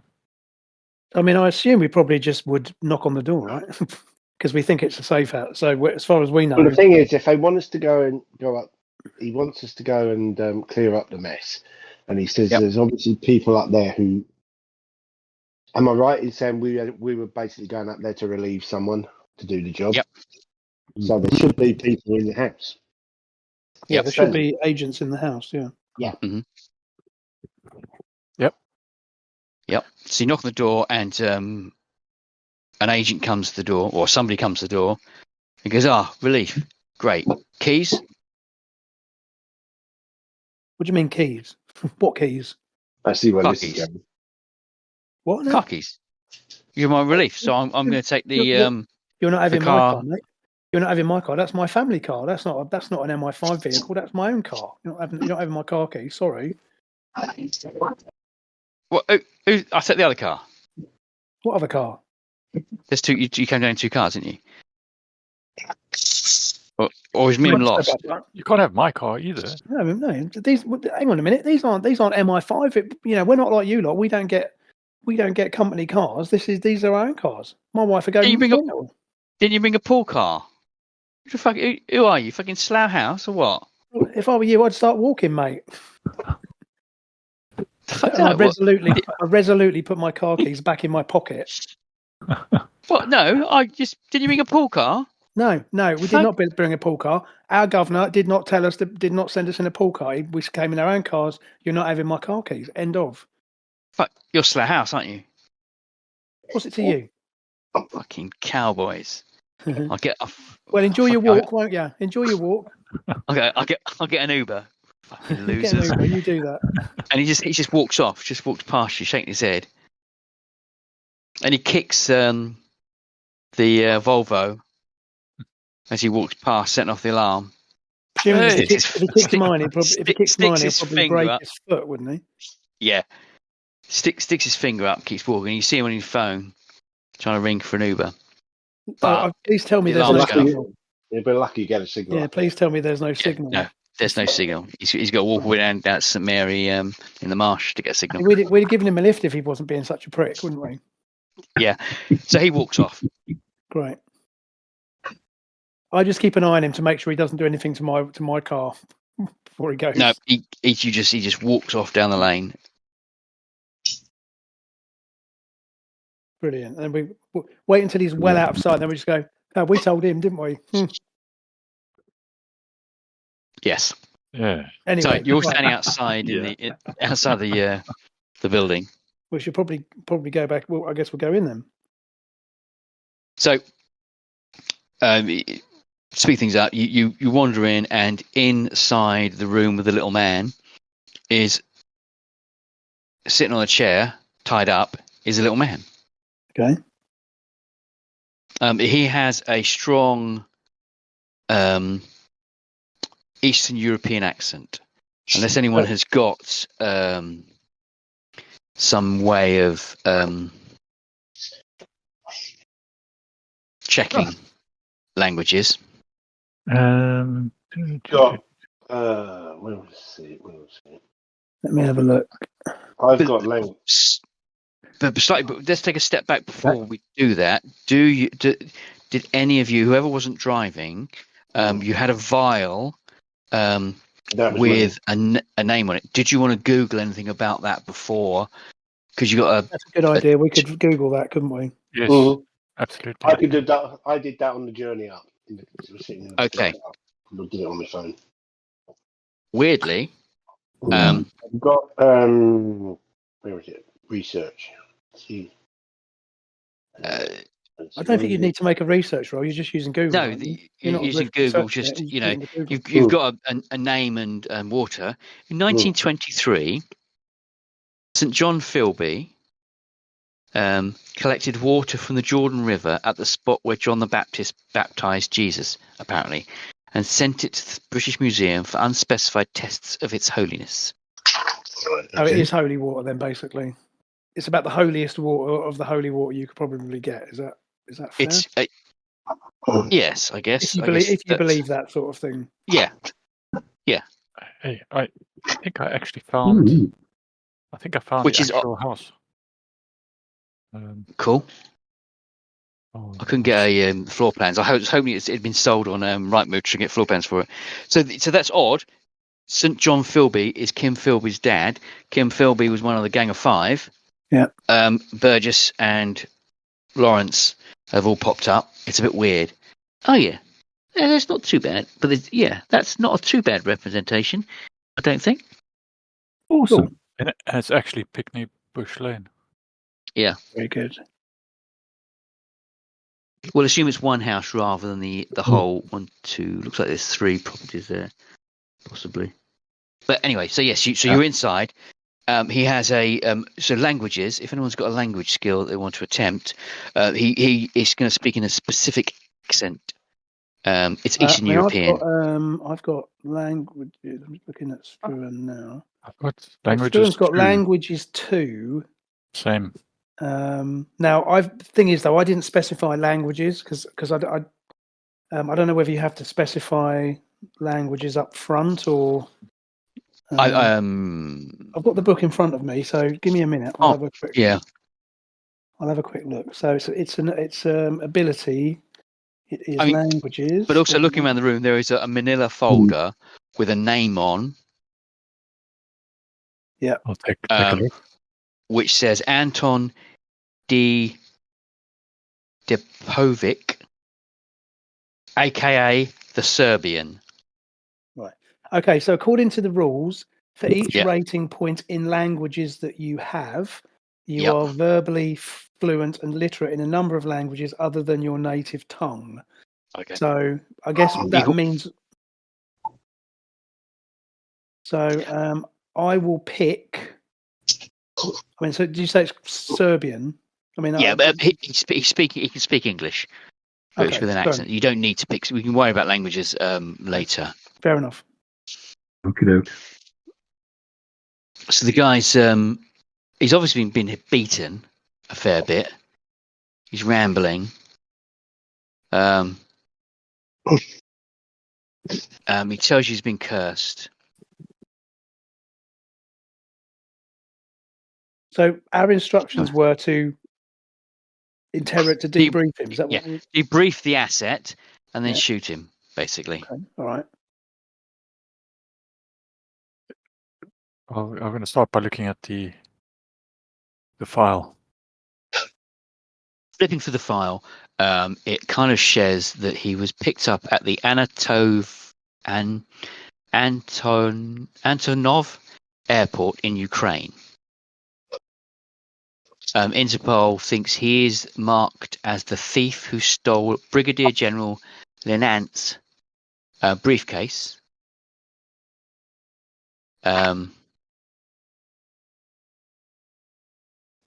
In Sarajevo. Does that mean anything to us?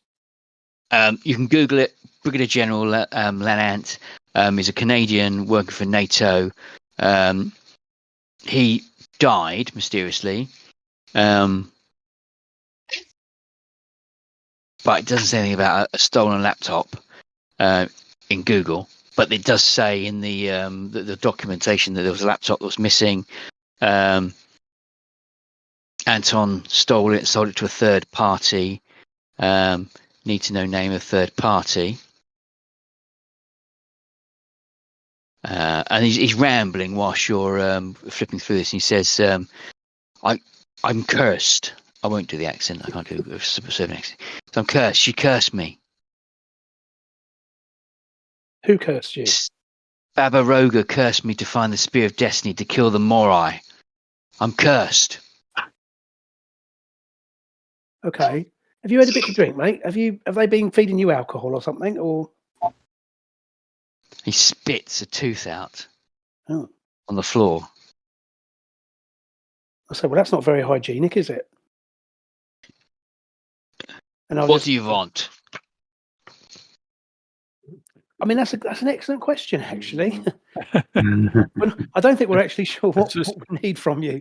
Anything you'd like to tell us? I mean, obviously, we like to think we're more civilized than our colleague, so perhaps if you, tell it, you see what you can give us, and maybe we can help each other.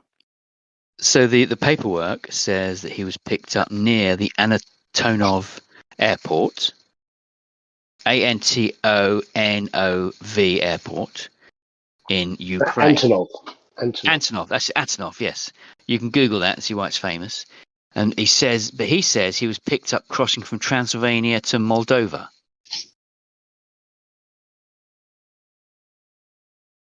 Okay. Says he was coming from a meeting with a journalist called Olivia Liu, Liu. Okay. Our problem here, obviously, debriefing him. We're not quite sure what the MI5 want to get out of him, really, are we? No. So he's going to ramble for a bit, and at some point he will go over the same stuff again. Yeah, I've got. I believe I've got interrogation. Okay. Where is it? I'm sorry. This guy's been pumped so full of drugs and beaten to death. He's just singing like a canary. Can I? Yeah. What I might do actually is I might put my phone down near him and just like the voice recorder going. Yeah. Because if he's rambling and talking nonsense, it might be that we can decipher something from it later. So what I'll do is I'll just discreetly put my phone down on the sort of sideboard or whatever, and just press the audio recorder and just leave it running while let him sort of ramble on for a bit, and then we'll let River work his magic. I've got it for what it's worth. I've got interrogation 1. Okay, so he's going to cough. He's just going to ramble. So he talks about this meeting with this journalist Olivia Liu, Liu. He says about the laptop that he stole it for Donald Carroll from Odessa. He doesn't know what for, but it was linked to the Liska Bratva, Liskybratva. Isn't that some sort of mafia, or is that it's a Russian mafia, basically. Okay. Okay, so again, we've got all of this recorded. Yeah, he thinks it had something to do with Arkady Shevlenkov. That means nothing. Well, it does. You've been Googling Burgess, McLean, Philby, and St. John Philby. Was he their connection, or was he their contact? Arkady Shevlenkov was Kim Philby's handler. That name rang a bell within that that documentation. Not on Google. No, it would be on Google because it's known. Thought he was dead. Yeah. But he says, but you already knew that.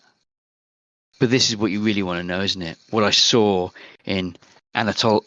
You say again? Antonov. Antonov. Yeah. Airplane manufacturer. I saw the MIL-12 airlift the snow cruiser into the Antonov airport, which was loaded onto the Antonov AN-225 mirror. Yeah, that's the one. Manifest. Yeah. Sorry, the that's manifest. Go on, Kevin. Yeah, you can put pictures of these 3 items up. The manifest says it's headed to the Ural Mountains, and then he starts rambling about being cursed and has got to find the Spear of Destiny. Yeah. So you can Google the MIL-12. It's a helicopter aircraft. Yeah, it's a twin prop, weird looking helicopter. Helicopter. Mirror is the big 6-engine cargo plane that got destroyed when the Russians bombed Ukraine. That's what everyone says. However, the snow cruiser. Yeah. Now you can Google snow cruiser. Is that like one of those big Arctic train vehicles, if you know what I mean? It's overlander thing. That's the only thing I can think of. Possibly. If you Google it and see what you find. Can somebody do that? Snow cruiser. Yeah. There was an Antarctic snow cruiser designed under the direction of Thomas Poulter, intended to facilitate transport in Antarctica during the United States Antarctic Service expedition, but it's from the 1930s? Is that the 1930s? Admiral Byrd's expedition. Huge bloody thing, yeah, huge thing. Yep.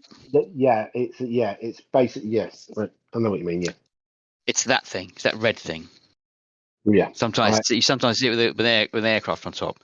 YouTube does come in useful sometimes. Yeah. Sometimes. Sorry. So he said he saw that being airlifted. This is during the Ukraine war, as is happening now. He saw it airlifted to the airport where it was loaded on that plane that was supposed to have been blown up, and then they flew off. He saw the manifest. It's heading to the Ural Mountains. No, because there's that 225 or whatever it is. There's 2 of them. Well, there was one. There was only one ever flying, but they had another one in bits, which is what they're trying to resurrect at the moment. Yeah, but it's in fact the one that was in bits is the bit that they blew up. Yeah. Whereas the actual one, the Russians stole it to fly out this this snow cruiser. I'm not saying that's why they invaded Ukraine, but that's So you have Donald Carroll in Odessa who has the laptop. Okay. Right. So he has now gone through this stuff several times. Olivia Liu. So you now need somebody has to shoot him in the head.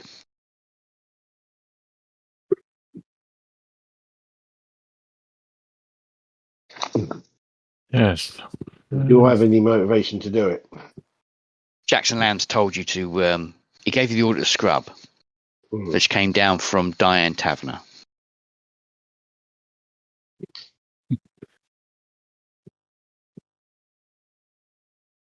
I'm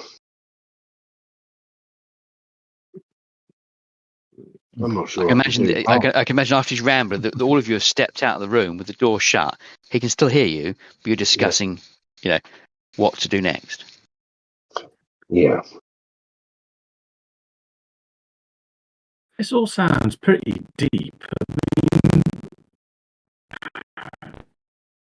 It's real deep state stuff.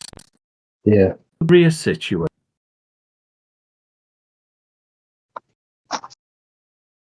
Sorry, you broke up then? Should we not ask the boss to reassess the situation? It sounds like this guy knows a lot of stuff. Yeah, that makes total sense.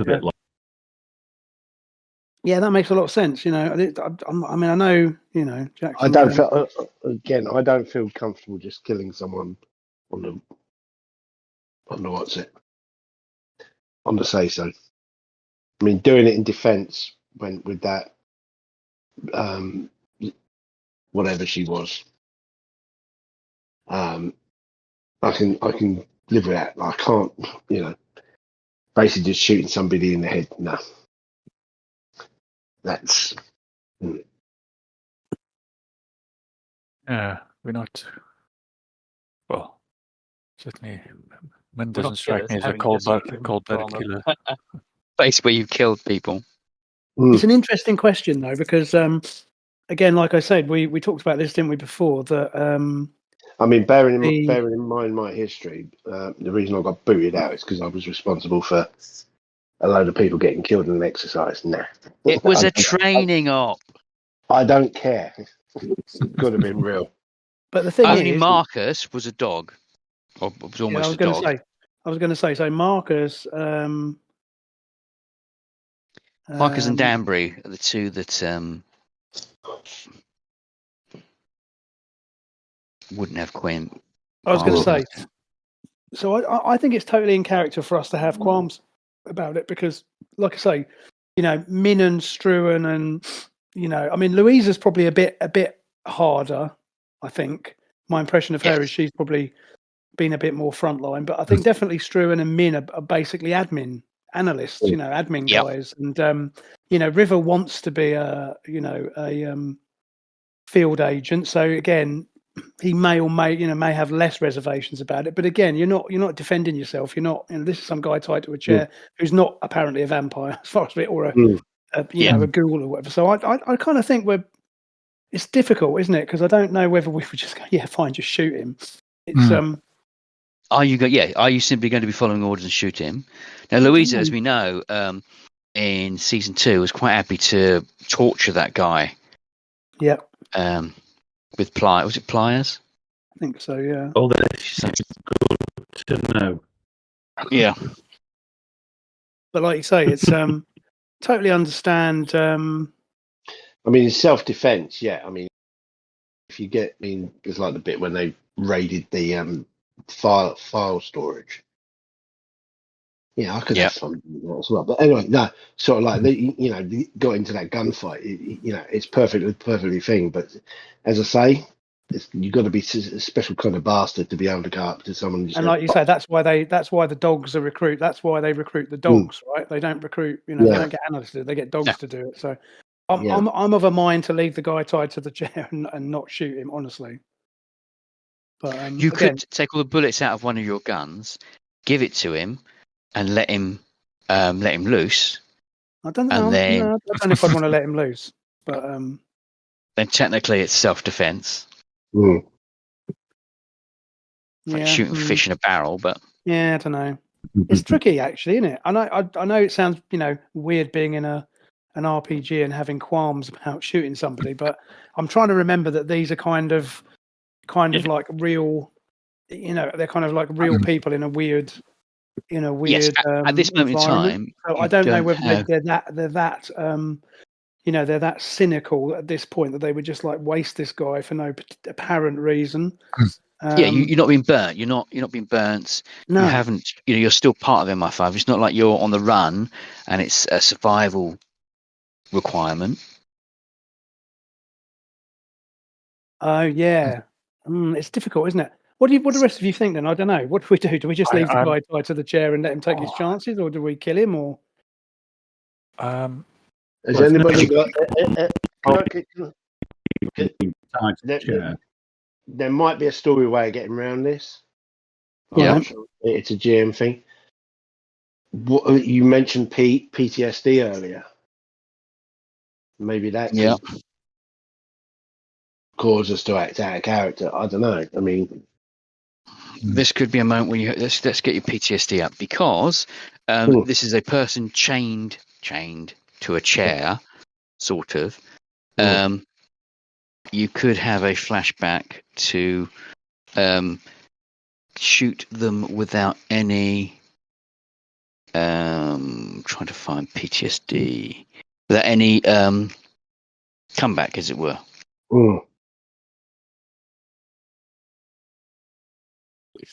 Yeah, that is a possibility.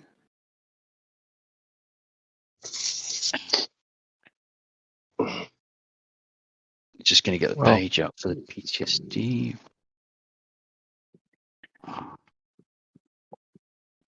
I mean, okay, so anyone that was affected by PTSD, yeah, I think that's me, unfortunately. You make a stability check. Yeah. Difficulty 4. If you fail it, I'm going to say, rather than you would normally freeze up, you're simply going to shoot him. Kevin, yep. I was possessed, wasn't I? You were.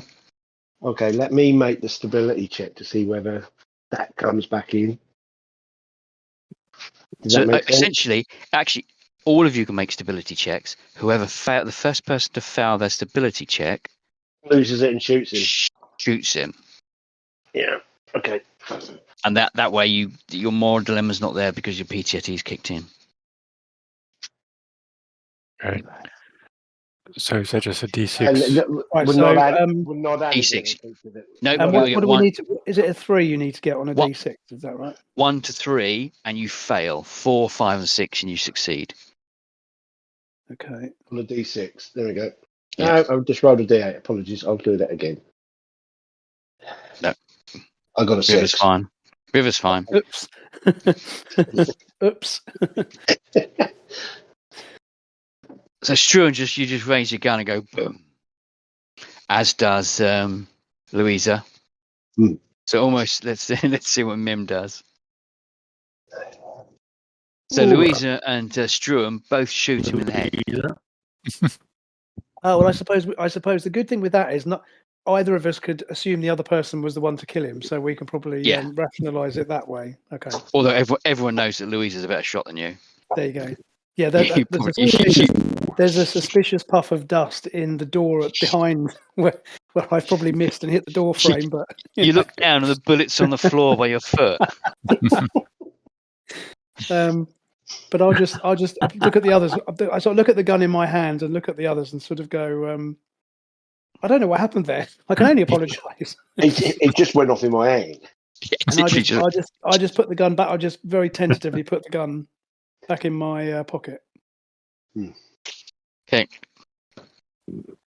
I just look at them and go, remember your trigger discipline. Writing that down. Yeah. Okay, so he's dead. Bullet in his head. As you get over to double check the body, a slug crawls out of his ear. A what now? A slug? A slug. City Alpha 5. Like just a regular slug, or it looks like a regular slug. It looks like a kind of a leech-like black, gooey slug that crawls out of his ear. I think I'm gonna throw up. What? I'm just going to go, shoot it. Okay. So that will require a shooting roll to shoot a slug that's on the floor. Yeah. Because they're small things. You've got 9 attempts to hit it. It's a difficulty 5. It's a difficulty 5 to kill this thing because, unless you put the gun directly over it, which is stupid because it's a concrete floor.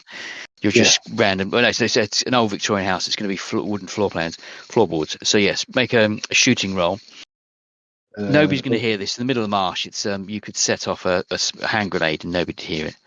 Yeah, it's all right. I'm just trying to work out. I've got shooting 7.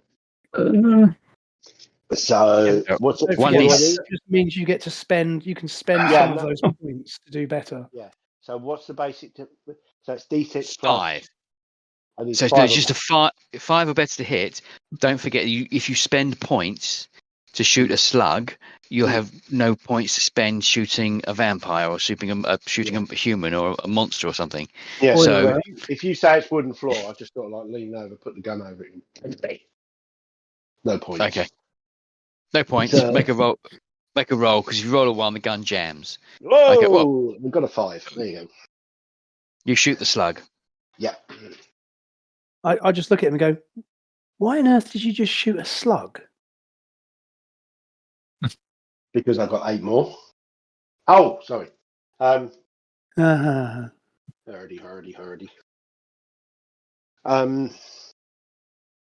What has that poor slug ever done to you?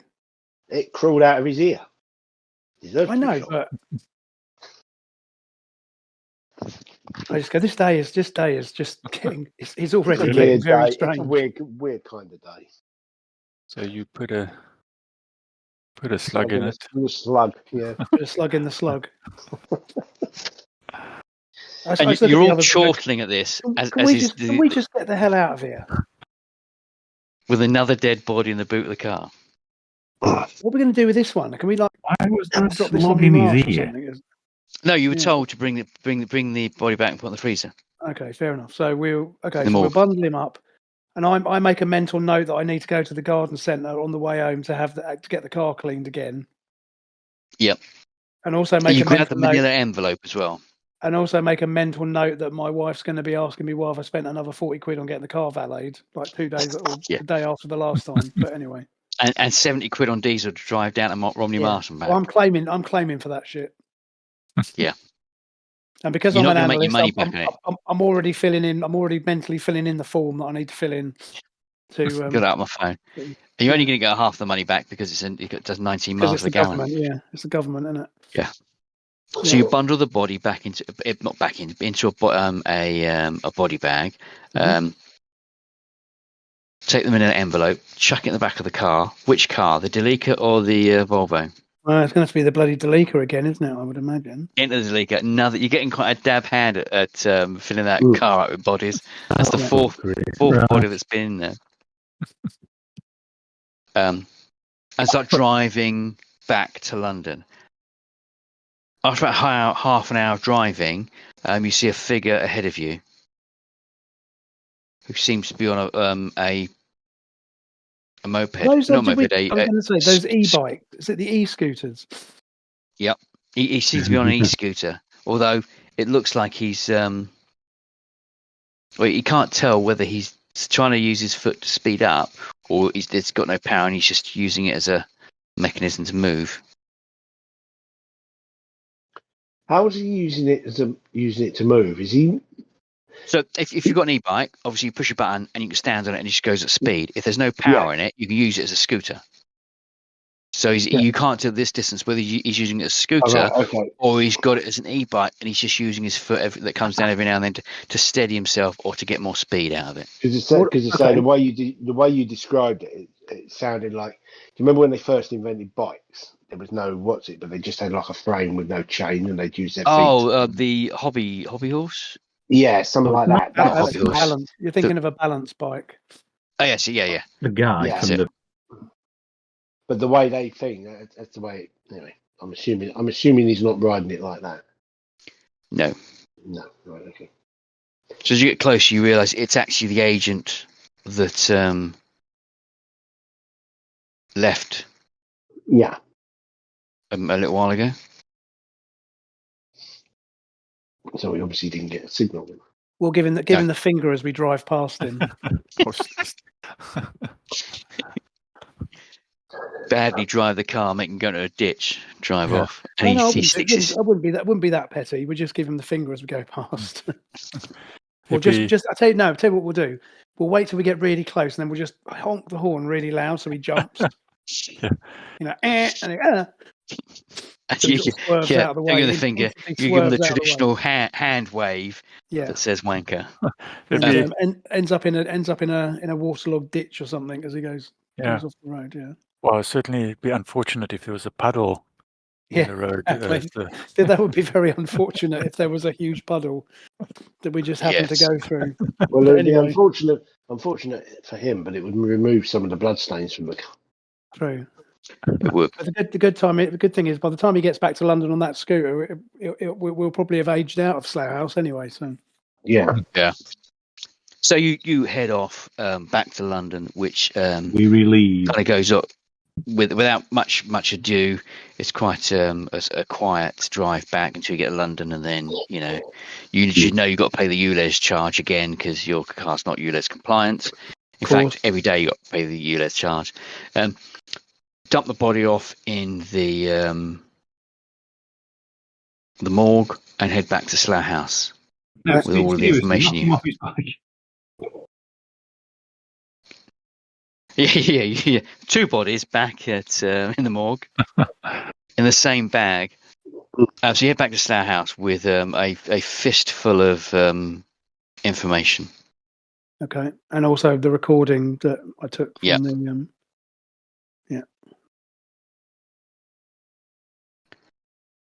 So, playing the recording, you can upload it. Roddy can upload it to the main array of screens. As you're talking through the information, images of the MIL-12 comes up. It's a heavy lift helicopter. The snow cruiser, which is odd, and the giant aircraft. And he starts going through the names. Obviously, Arkady Shevlenkov was Kim Philby's handler. The Lisky Bratva and Donald Carroll has the laptop. And it gets to Olivia Liu, and Roddy's like, "What? I know Olivia Liu. What? Shit, she's. I went out with her at uni."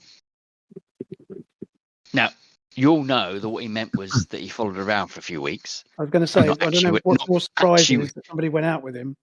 Yeah, he followed her out, but he seems to think he knows her. So, that's weird. I thought she was in Morocco. I'm not following her. I'm not. And you can see in the corner of the screen of Facebook, just suddenly vanishes. That there was a screen with Facebook up. Just goes. I know. I don't know. What do you mean she's supposed to be in Morocco? He's cyber stalking her. I just saw an update. She was going to Morocco for something. I don't know. Sorry, what about? And obviously, Lisky Bratva is a Ukrainian Russian kind of mobster group. Jackson Lamb says. So I suppose you've got a choice.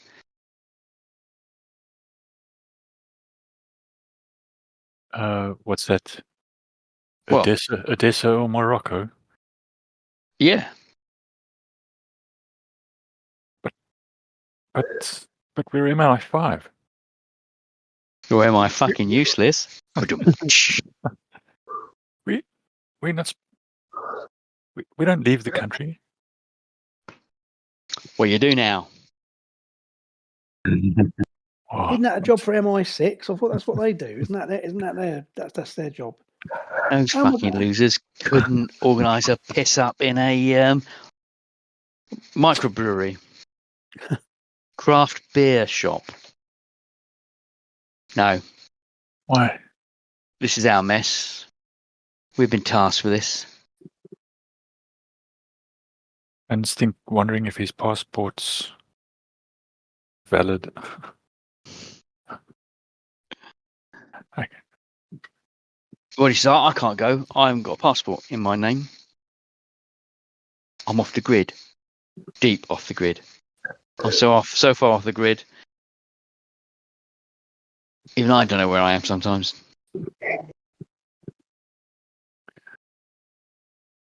So it's down to you four.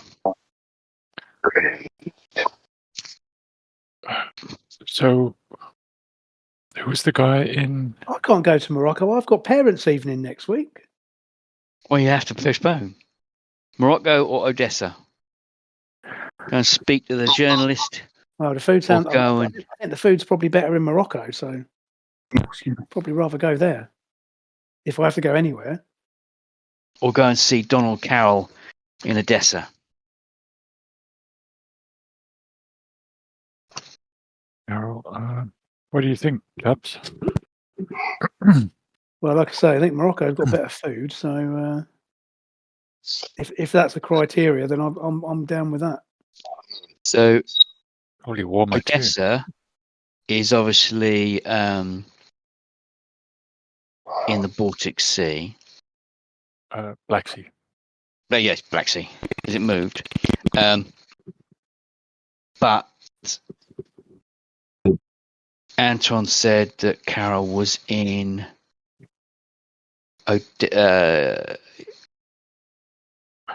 from Odessa. No, it just says Carol's from Odessa. That's all you got from that. Mm-hmm. And sorry, what was her name? Olivia. Olivia Liu. Olivia Liu. Is she of Oriental heritage? Yes. Yes. Mm. And what's the connection with her? So she, so this guy Anton, so what's his name? Anton was supposed to have a meeting with her. That's where he said he was coming from.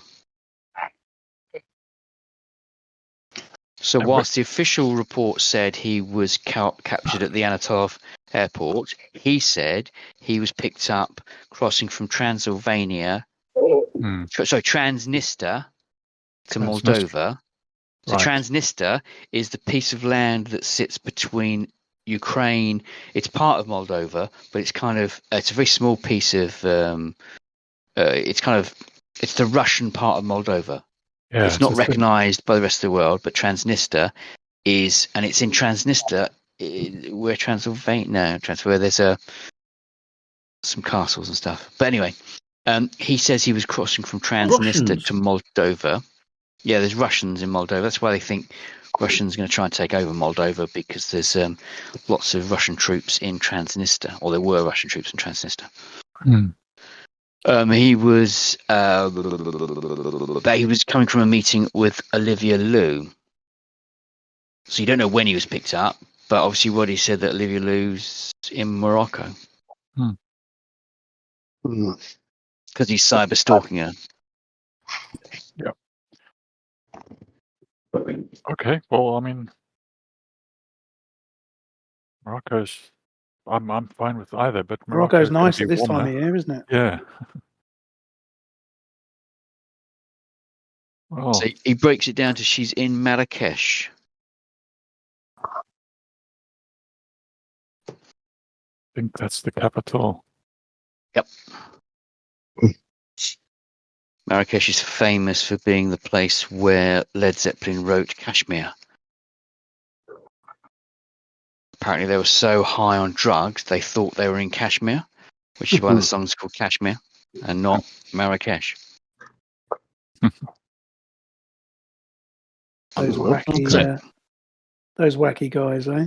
I know. So you can choose to either follow up the Donald Carroll lead in Odessa, or go and find Olivia Liu and speak to her in Marrakesh. Well, I think like I say, I think Morocco sounds more appealing than Odessa. So I would say if we could go anywhere, I'd say we go there. Yeah. Odessa's harder to get to. You would need to kind of get to Poland or Romania and drive down Hungary, drive down through Moldova, and get through the Transnistria region. At the bottom of the Transnistria region, it's very close to that small section of land in Ukraine, which is just above Odessa. Yeah. And there's our. I've just put the title card up, by the way.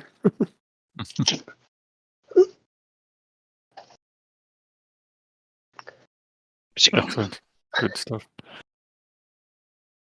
Okay. For some reason, thinking about Morocco makes me think of that. I don't know if you've seen the movie The Naked Lunch. Yes, I have. Yeah. Yeah, a long time ago. Picturing that for some reason. Right. They don't all wear fezzes in Morocco, but some do. So, Roddy, who's going to organise some flights? So, at the moment, you are still official MI5 officers. You can get diplomatic flights to Morocco. They fly straight down to Agadir. Agadir, dear. Yep. Too obvious. Agadir, famous for the gunboat diplomacy, but you can fly down to there and then hire a car and drive up with diplomatic bags. You can take guns with you. Yeah. Do we have did they have diplomatic or special transit? Yes. So Roddy is going to be able to get you to Morocco on a diplomatic mission, heading towards the British Embassy in Marrakesh with a diplomatic bag that's being taken there. That diplomatic bag is a suitcase full of guns. Right.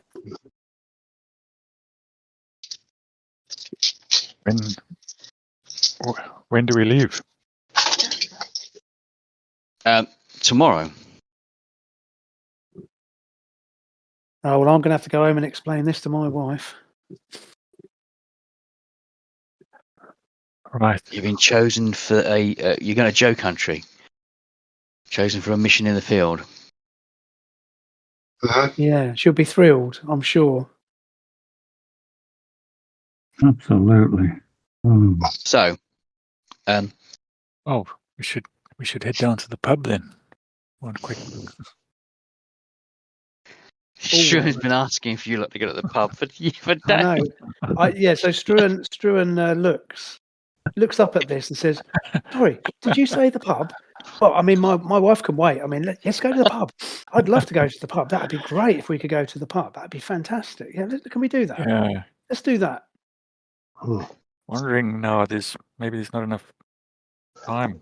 No, we could go for a pub. We could go for a half. We could just go for a swift half, couldn't we? We don't need to go for a lot of drinks. We could just go for a pint. That'd be fine. It's not Christmas. Well, you won't get decent beer in Morocco. We should definitely definitely the pub, for sure. Why don't we pop down to the Hand and Shears round the corner? It's only 5 minutes walk. You know that. Have you been there before, surely? Oh yeah, they've got my table there. Oh, great. Let's go. Come on, let's go now. Come on. Roddy, you coming? Are you coming, Roddy? Are you old enough to drink in a pub? I don't even know. Are you old enough to have a pint? I don't even know. I haven't been seen with losers like you. Oh, just one. Come on, swift half. Come down the pub. Rude. I'll take a rain check. I'll take a real. But the rest of you are still coming, right? The rest of you are still coming, yeah. Yeah. And Standish is like, no, she's got a coat on. She's fucking off. Well, somebody's got to go back and tell fucking Lamb where we're going. Shirley and Marcus go, yeah, we'll meet you there. We'll meet you there. They won't. They don't. But so that you end up with the four of you sitting around the pub, and this is a good moment to kind of digest all of the information you have at hand and kind of plan what your goal is going forward.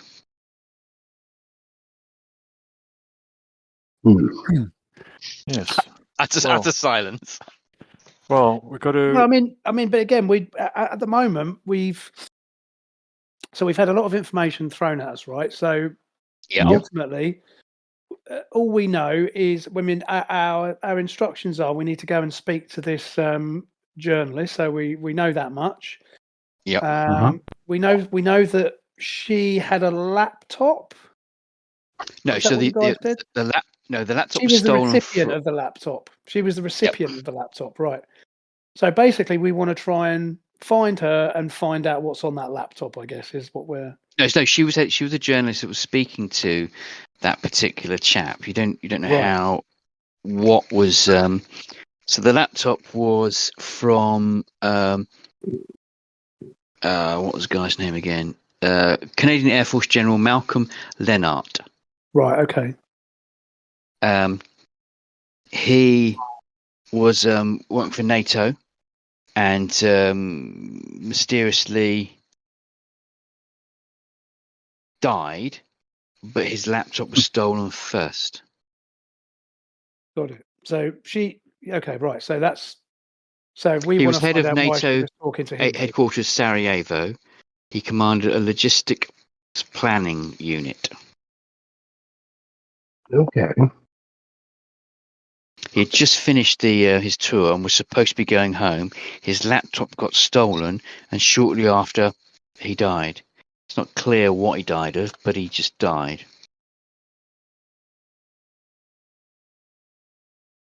Okay, so well, if he's that's enough to be going on, isn't it, for us to go and speak to her?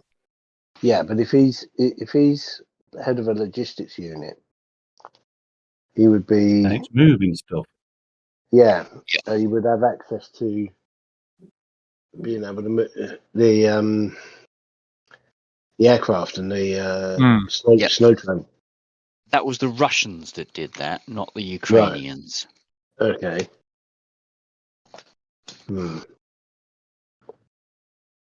So I'm gonna message Roddy and saying, well, where can we find this Olivia Liu? Does he have any idea? And he says she is staying at. Where's the hotel? The hotel is near Jamal El Fnar, FNAA. Fnar.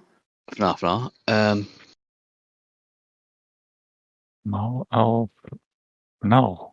JEMAA space EL-FNAA. Sounds like Jamal El Fnar. Yeah. It's not clear exactly where she's staying, but Roddy pinpoints her to the tourist area around there near the Great Market Square. Okay. Well, but her Twitter account, her X account and Instagram have gone silent. Since when? Then he starts mumbling. So this is whilst you're in the in the pub. Yeah. In the pub, yes. Yeah. So he says she's actually staying at the Riad Rouge, Rouge, RIAD, Riad Rouge, in Marrakesh. Oh, good stuff. Riad, RIAD, is a large house built around a courtyard. Oh, right. Well, at least we've got a good idea where she is. Mm. Yep. And that's from a couple of days ago. Mm. But there's no information. So he's kind of texted you. There's no information as to why she's there. But it come up a brief feed on her YouTube, on her Instagram and X, just saying photographs of Marrakesh, and I've managed to find a credit card receipt for the hotel. But that's it. Other than that, she seems to have gone dark. Her phone's off. But obviously, she might be doing that intentionally if she knows that something happened to that general. Even the air tag that's in her handbag's off. Well, maybe she's smarter than we give her credit for. There's a pause. Why would she have an air tag in her handbag? I don't know. Don't know why. What? Don't sort out. Anyway, yeah, she's gone quiet. Mm. Right. Well, let us know if anything changes. Yeah, and you do make a mental note to double check how many air tags that Roddy's bought in the last year, the last few years since they've come out. So that you roughly know where she is. Okay. Well, she might be in trouble. Yeah. Well, I mean, there's not much more for us to do for. So I think the only other piece of information that you haven't Googled is I'll check the name of it. Persipone. Yes. Proserpine. So Proserpine, the name flags up. It's a consort, the Queen of the Underworld, and a consort of Pluto in Roman mythology.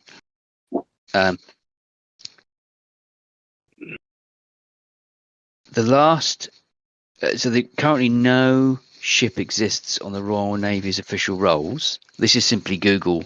The last HMS Proserpine was a Polaris-class cruiser laid down in 1896, built for independent patrols. This it says it collided with a Dutch mailing ship off Sheerness in 1901 and remained in the Chatham dockyard until it was scrapped in 1919. At which point, town in Australia. Yep. At which point, the Admiralty transferred the name to a stone frigate.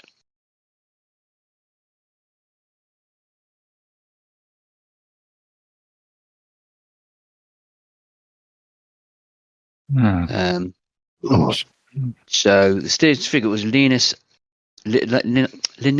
Naval Base in Scapa Flow in the Orkney Islands.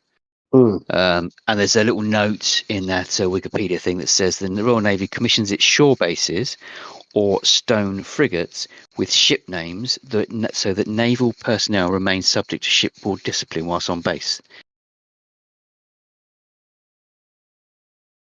Linus Naval Base. Finniss Naval Base. LYNESS Naval Base was closed in 1957, and that ended the HMS Proserpine's service. We've heard that word before, haven't we? Yeah, that's all you can get from a quick Google search.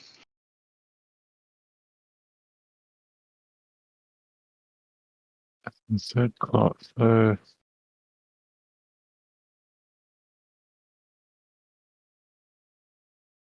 This was in. That's a basic research or military science check. What time of? In what era? What year? Or. So 1956 is the last time that you can see on Wikipedia that Proserpine was used as a name, which is the Linus Naval Base closed in 57.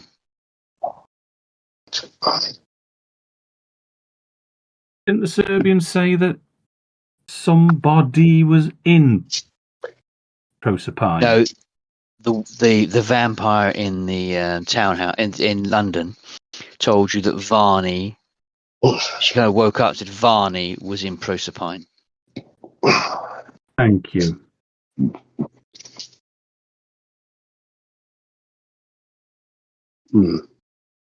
I'm still freaked out by this whole thing, but is she saying that there's a vampire in an old naval base?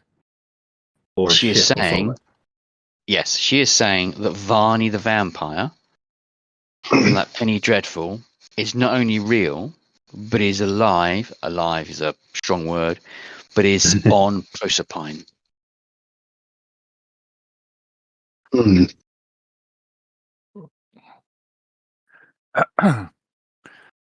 Varney the vampire is alive on Proserpine. So on the boat, on the ship. Possibly. Well, That's what I was whatever the thinking. yeah.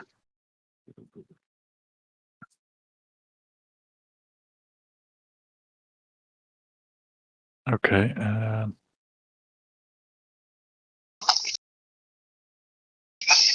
So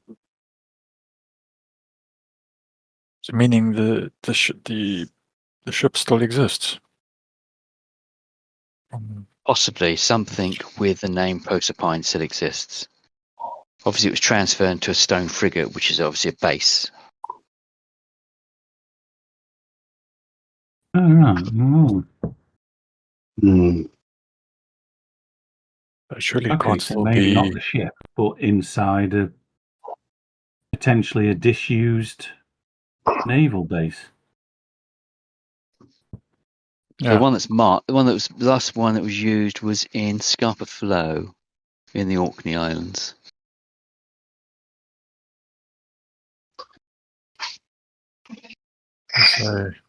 There's a naval museum there.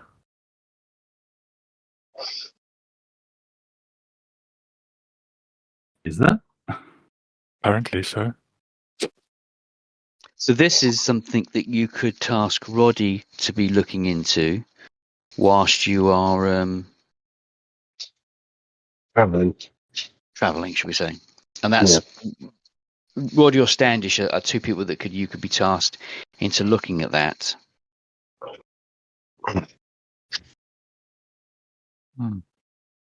Okay. Oh, yeah. So, I see. Proserpine is the base. Yes.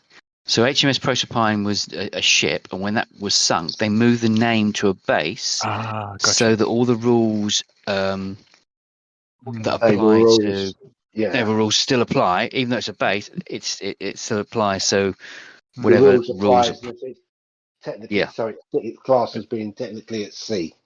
Yeah. Yes.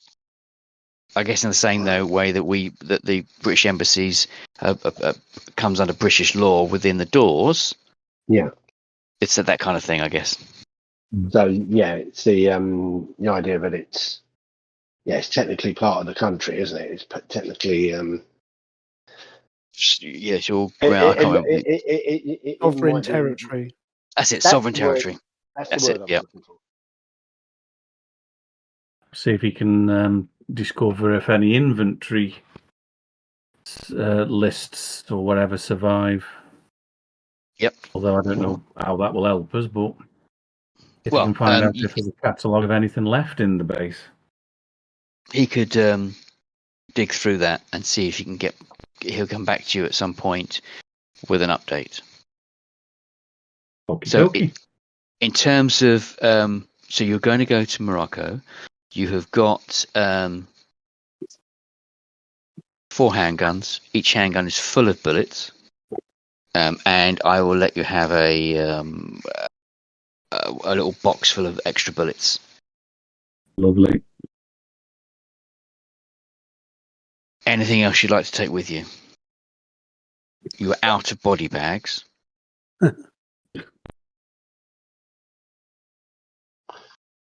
Leaves me thinking a dime a dozen.